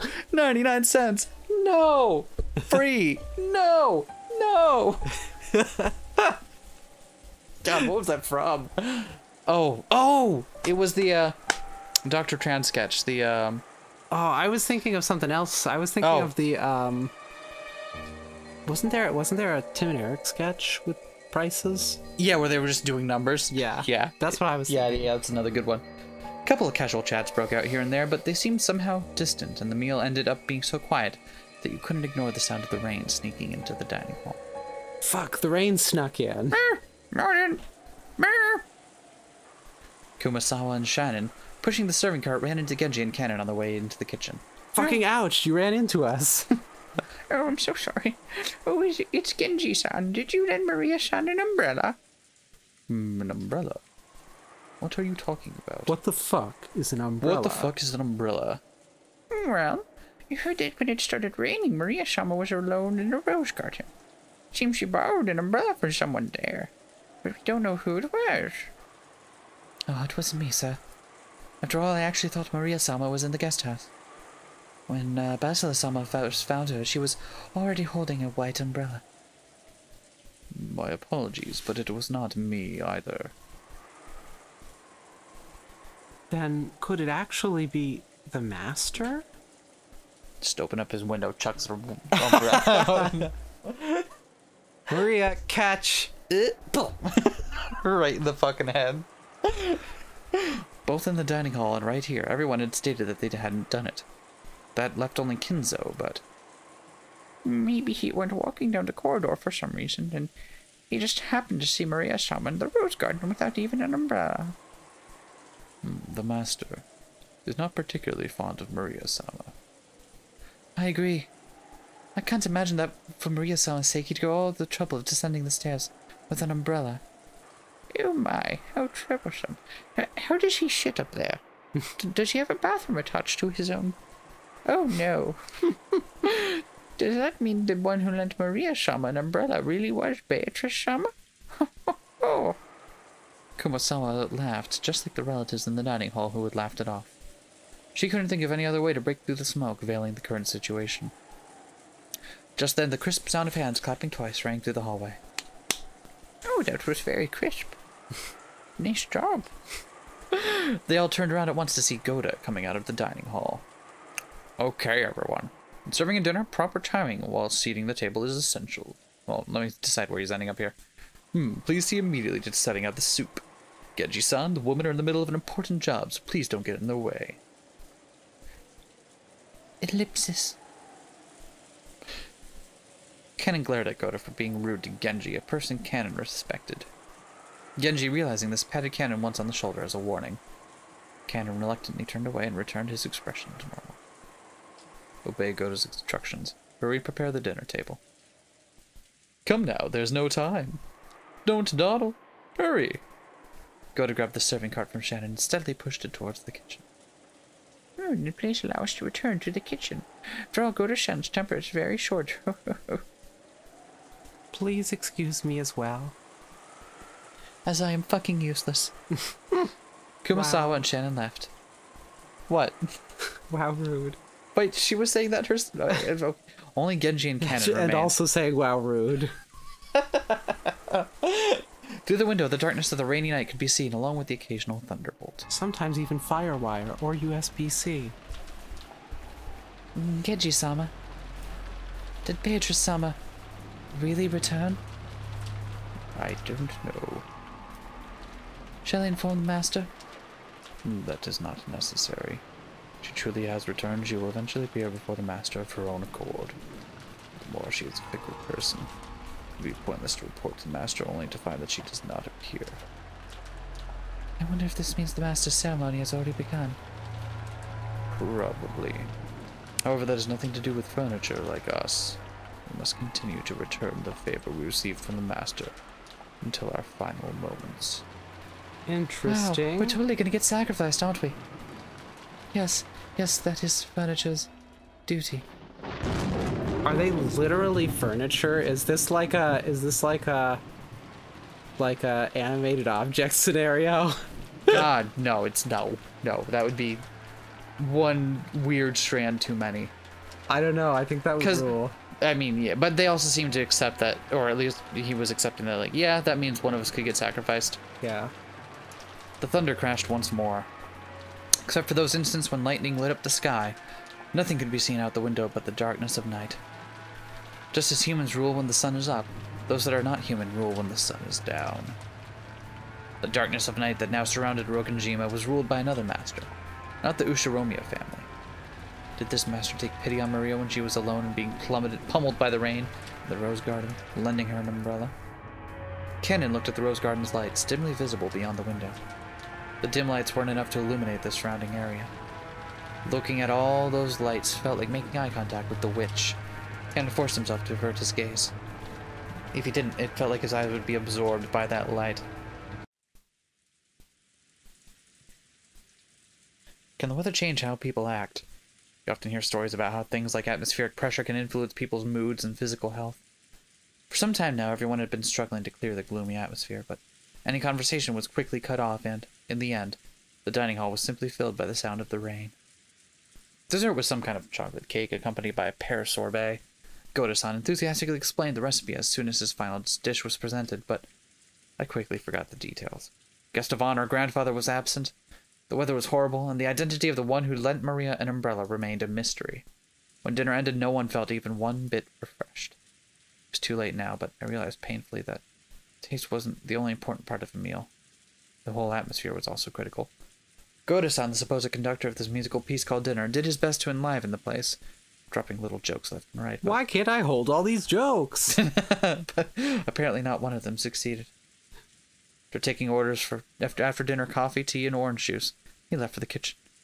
As soon as he disappeared, Uncle Kraus spoke. My, what a waste that dinner Goto worked so hard to create is met. I'm gonna try the sentence again, yeah. What a waste that the dinner Goto worked so hard to create is met with such a gloomy atmosphere. Yes, absolutely. It just feels like nothing would taste good today. Oh. I'd like to know why you feel that way. Later on, I'll do all I can as your older brother to help cheer you up. Aunt Eva grimaced slightly. I'd already heard she wasn't on good terms with Uncle Kraus, but it was pretty clear now. When I looked around, I noticed that my father and Aunt Rosa were also grimacing. Apparently there was something besides the weather troubling all of them. Both Aunt Eva and my dad aren't looking too happy. Really? I can't concentrate on... Well, I don't think so.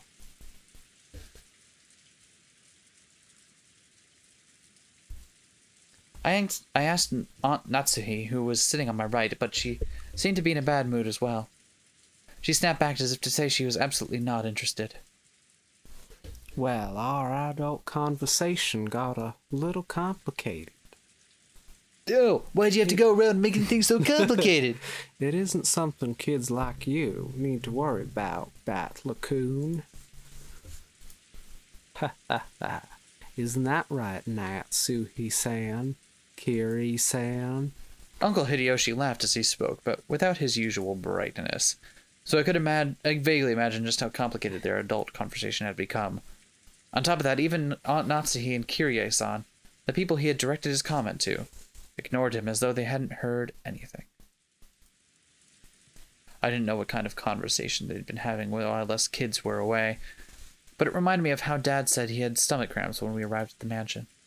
The family conference might have been a playful reunion to us kids, but it was definitely different for the adults. After Uncle Hideyoshi's comment was ignored by the other adults and an awkward silence fell over the room, Kirie-san spoke up. We were talking about how the kids' careers would turn out, such as what lies in your future, Battler-kun. Will you just drift on to college? Wouldn't that be a little disheartening as a starting line for the long race of life? Hey, wait a sec. Kirie-san, if you start talking about something like that in the middle of a meal, it won't digest well. We'll all end up getting constipated. Wahaha. Ho-ho-ho. That's right. That's right. We were talking about Bat-Lacoon's and Jessica Chan's careers. You've got to think seriously about the future. Do I? Wahaha. I think it's all going to end in 2020. Well, Hideyoshi heartily agreed, as if they had been talking about that, but that was probably not wrong. Kirie-san had obviously been trying to change the subject. However, if Kirie-san had determined that this was the best course of action for now, then she was probably right. Excuse me. Taking this into account, I cast aside my suspicions as the cause behind Aunt Eva and Dad's bad moods. At long last, the serving cart returned, filled with coffee and tea. Kumasawa-san and Shannon-chan served it to everyone.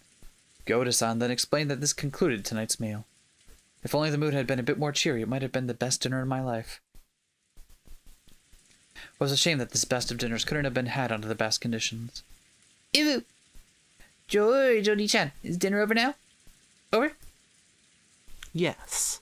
With this, dinner is finished. With this, dinner is finished. Dinished is finished. Help.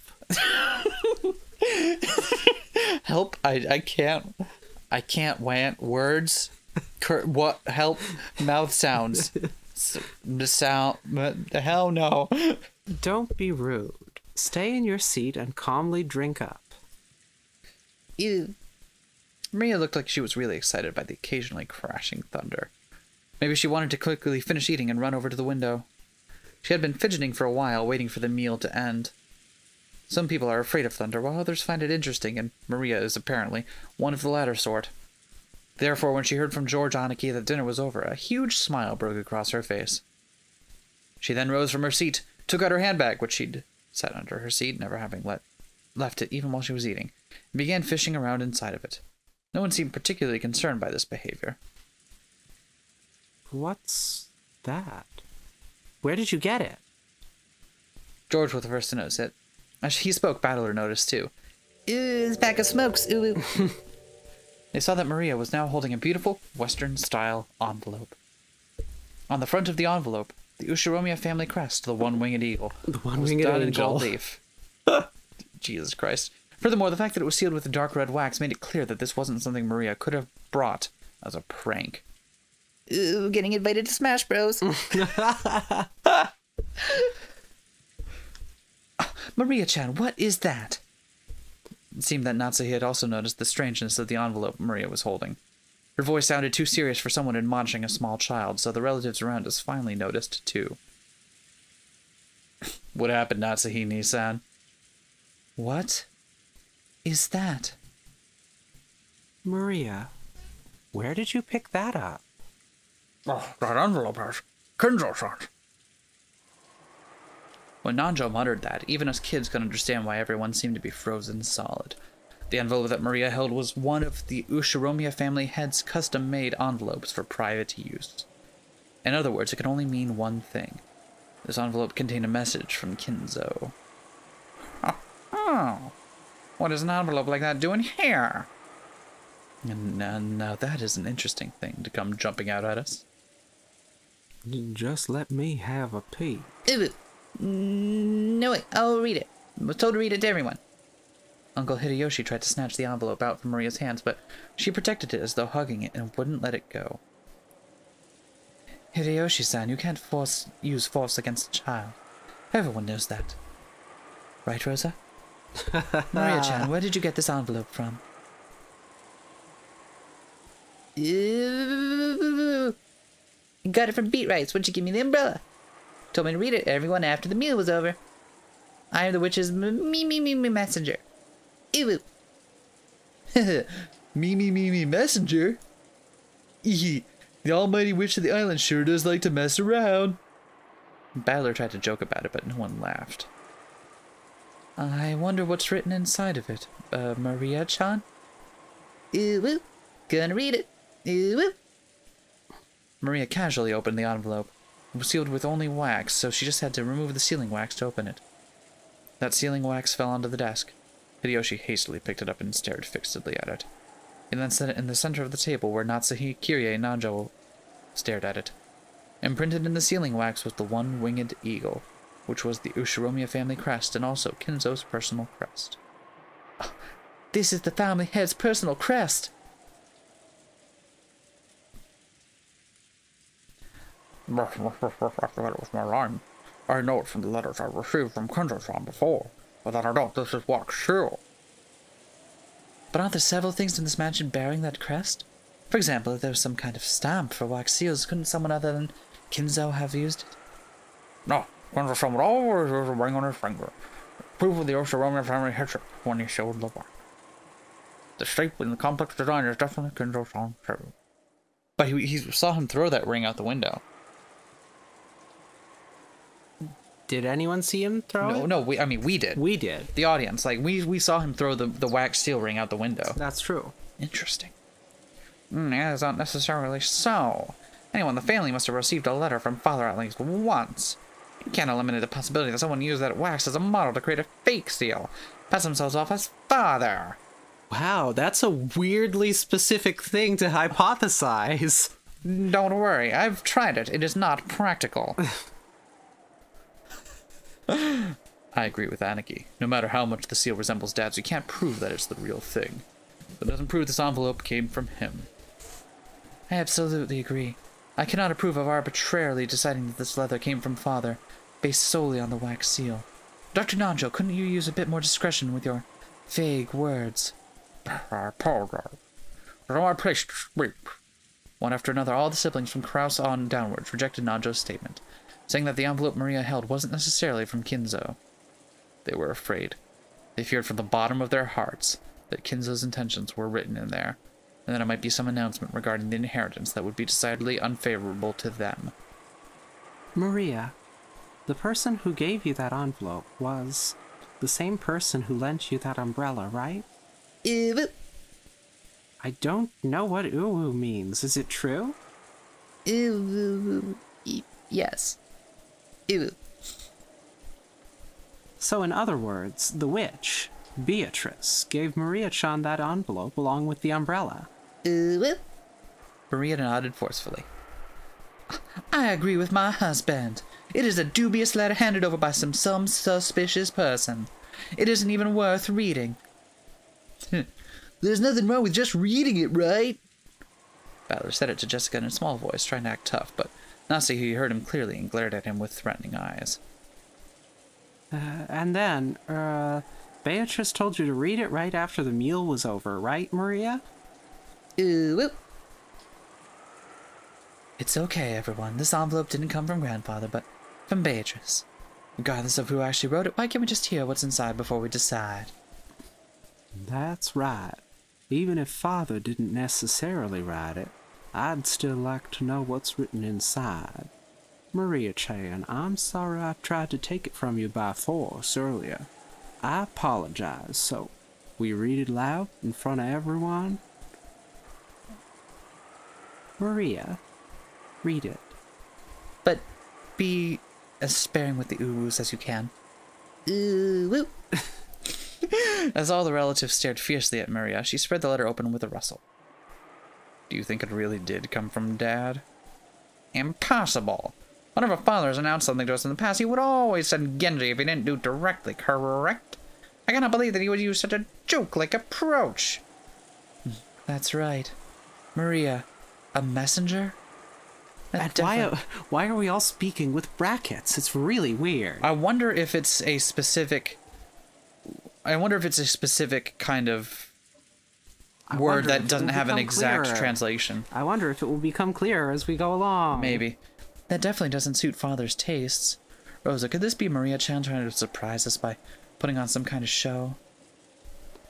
Maria isn't really a kid who'd be capable of something so thoughtful. Head empty. Gonna read it. The words came out of Maria's mouth, but for some reason her voice seemed different from usual.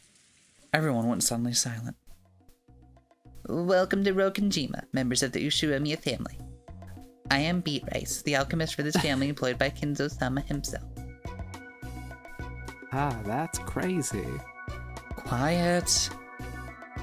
I have served him for many years in accordance with their contract, but on this day, Kinzo-sama has announced the final suspension of that contract. Therefore, I ask that you acknowledge my resignation from the position of family alchemist from this day forward. How foolish! What nonsense! I can't stand to listen to it, not another word. And now, there is one part of the contract that must be explained to all present. I, Beat Rice, lend Kinzo-sama a vast quantity of gold under certain terms. One of these terms specifies that all the gold is to be returned to me upon the termination of the contract. Furthermore, I am to receive everything of the Ushiromiya family's interest. Ridiculous! It's been... Go ahead. It's been ridiculous from the very beginning. So basically one of those things, right? Doesn't it just sound like one of those contracts with the devil? The contract is expired, so they've come to collect the interest. She tried to grab some retirement money for her old age or something? What a cheeky bitch! I mean witch! Are you trying to get cursed? I can't get cursed, I've got my protection charm. Battler-kun, now isn't the time to joke around. I wasn't. Have you seen this protection charm? Badler made a face as if to ask, if I can't make fun of this, what can I make fun of? Some of the adults' faces were pale, while others looked dazed. Even after... Oh, I'm sorry, I promised I wasn't going to do that during this. After hearing this, you may feel as though Kinzo-sama has been savagely ruthless. However, Kinzo-sama did append a special clause to the contract so that you would have a chance to preserve your wealth and honor. Even only if that special clause is fulfilled, I will lose my rights to the gold in the interest of all eternity. A special clause? A Santa Claus? Well, what is it? Special clause. Special clause. Beatrise retains the right to collect the gold and accumulate interest upon the termination of the contract. However, if someone is able to discover the hidden gold in this contract, Beatrise must also abandon these rights for all time. Collection of the interest will proceed shortly, but if any one of you fulfills the terms of this special clause, I shall return everything, including the portion that has already been collected. Furthermore, it's the first step in this collection of Kinzo-sama's death. I've taken possession of the Ushiromiya family head ring, which signifies the passage of the Ushiromiya family headship from one individual to another. Yes, you confirm this for yourself by examining the imprint on the wax seal. Are they trying to claim that that's the meaning behind this seal? A father would relinquish his ring is unthinkable! Kraus stared at the sealing wax as if trying to burn a hole through it. Ava and Rudolph were doing the same over his shoulder. Come to think of it, when we were playing chess, I did have a strange feeling that something was missing from Kinzo-san's finger. Dr. Nanjo, don't say something so careless just because of a vague memory. We can't prove its authenticity here. Only by asking Father directly can we determine whether he really handed over his ring and whether this letter tells the truth. That's right. You committed harakiri while they were all down at dinner, right? It's just as Kyrie-san says. Because if not, they're just about to bust down his door. They can't. It's very big. I'm sure one of them has an axe. It's big and strong. Kinzo-san will tell you. After all, that person's sometimes the best about the comments. No matter what happens, it's still nonsense. In the first place, the illusion of gold itself is one of Father's tricks. I've already heard enough to talk of that gold from the rest of you. But this is the witch speaking, right? About how the inheritance and all the assets will be handed over to the one who finds the gold, right? So maybe Beatrice Sama's father's legal advisor, or in charge of his funds. It's me, Beatrice, the law witch. Law sorcery? That'd be great. Law mage. Wait, isn't that essentially what Shiro is in Log Horizon? Is it? Not law mage, but his magic is contract magic. As in, he writes contracts that are that magically have to be fulfilled. Oh yeah, he does have scribe class and do magic contracts. But like, not just like that magically have to be fulfilled, but like magically can warp the fucking world around them. It's like, it's not a little broken. We can't possibly entrust some strange person to who entrusts such a suspicious paper to a child. Aniki, we need you to be frank with us. It's possible Dad's assets being managed by someone you don't know. Yeah, I'm Frank. Nah, no, that's impossible. The family's head representative, I control all Father's assets. It should be impossible for anyone to do as they please with them without me knowing it. So, this must mean there are some assets you don't control, right, Kraus-Nissan? How foolish! Such assets could not possibly exist! Oh, but there is such a thing. An asset of Father's that you don't control. There is no way such a thing could possibly exist. No, it does. It's Father's, no, Beatrice's hidden gold. Let's keep it simple. In short, Dad had some trusted confidant that Aniki doesn't even know about. Furthermore, this person has always been in charge of watching and managing the gold. Or it could be some eccentric rich person who offered him a loan with rules like a devil's contract. Whatever. Could it be that this confidant called Beatrice is trying to test the which of Kinzo's children? Which of Kinzo's children most worthy to be financed by her goal? Kiria's question was one that all the siblings wanted answered. Upon reflection, they all realized that Kinzo's strange epitaph had hung on the wall beneath the witch's portrait for quite some time. While it had long been whispered that whoever solved the puzzle would receive everything, no one had ever clearly stated it. It was just something that everyone had hoped might be true. And right here, right now, the thing that they'd hoped for had been clearly stated in Beatrice's letter. Clearly specified that everything of the Ushiromiya family would be given to the one who found the gold. Kinzo-sama has already publicly displayed the location of the hidden gold within the epitaph under my portrait. The rules apply equally to all who can read the epitaph. If you discover the gold, I shall return everything to you. Tonight I ask that you enjoy your battle with Kinzo-sama to the fullest. I sincerely pray that this night will be both intellectual and elegant. Beatrice the Golden. Ew! It's easy for the end. Yeah, Father, I know you can hear me. Please respond. The door to Kinzo's study was being violently, harshly beaten against over and over again, like a percussion instrument. The yells coming from the other side belonged to Kraus, Rudolph, and sometimes Ava. It was the siblings who were trying to intrude upon Kinzo's study to question him about the truth behind that mysterious letter. Kinzo was eating. An elegant tablecloth was set over the desk, and the fabulous dinner that had adorned the table down in the dining hall was reproduced here. Kinzo continued his meal in silence. Shannon, taking away an empty plate, looked uncomfortably between the door being pounded on and Kinzo's face. Everyone is calling for you, but what should I do? Leave them. God and my meals both hold silence as a virtue. Should I silence them? There's no need. It does not even reach my ears. Kinzo enjoyed his food, apparently indifferent. Genji quietly lowered his head and took a single step back. As he did, Kanon, who stood in reserve like a shadow behind and to the side of Genji, opened his mouth. Maria-sama apparently received a letter from Beatrice-sama, so I imagine they want to test its authenticity. Has she started already then? Come, Beatrice. I have no shortage of coins to be wagered. Shall we enjoy this night to the fullest? I don't think I'll lose. Your smile will be mine for all eternity. If I could see it one more time, I wouldn't regret losing my wealth, my honor, or even my life. Well then, the roulette has begun to spin. Which pocket will the ball fall into? Noir, Rouge, or House Takes All? Come, you may begin, Beatrice. I'll show you the power of miracles once more.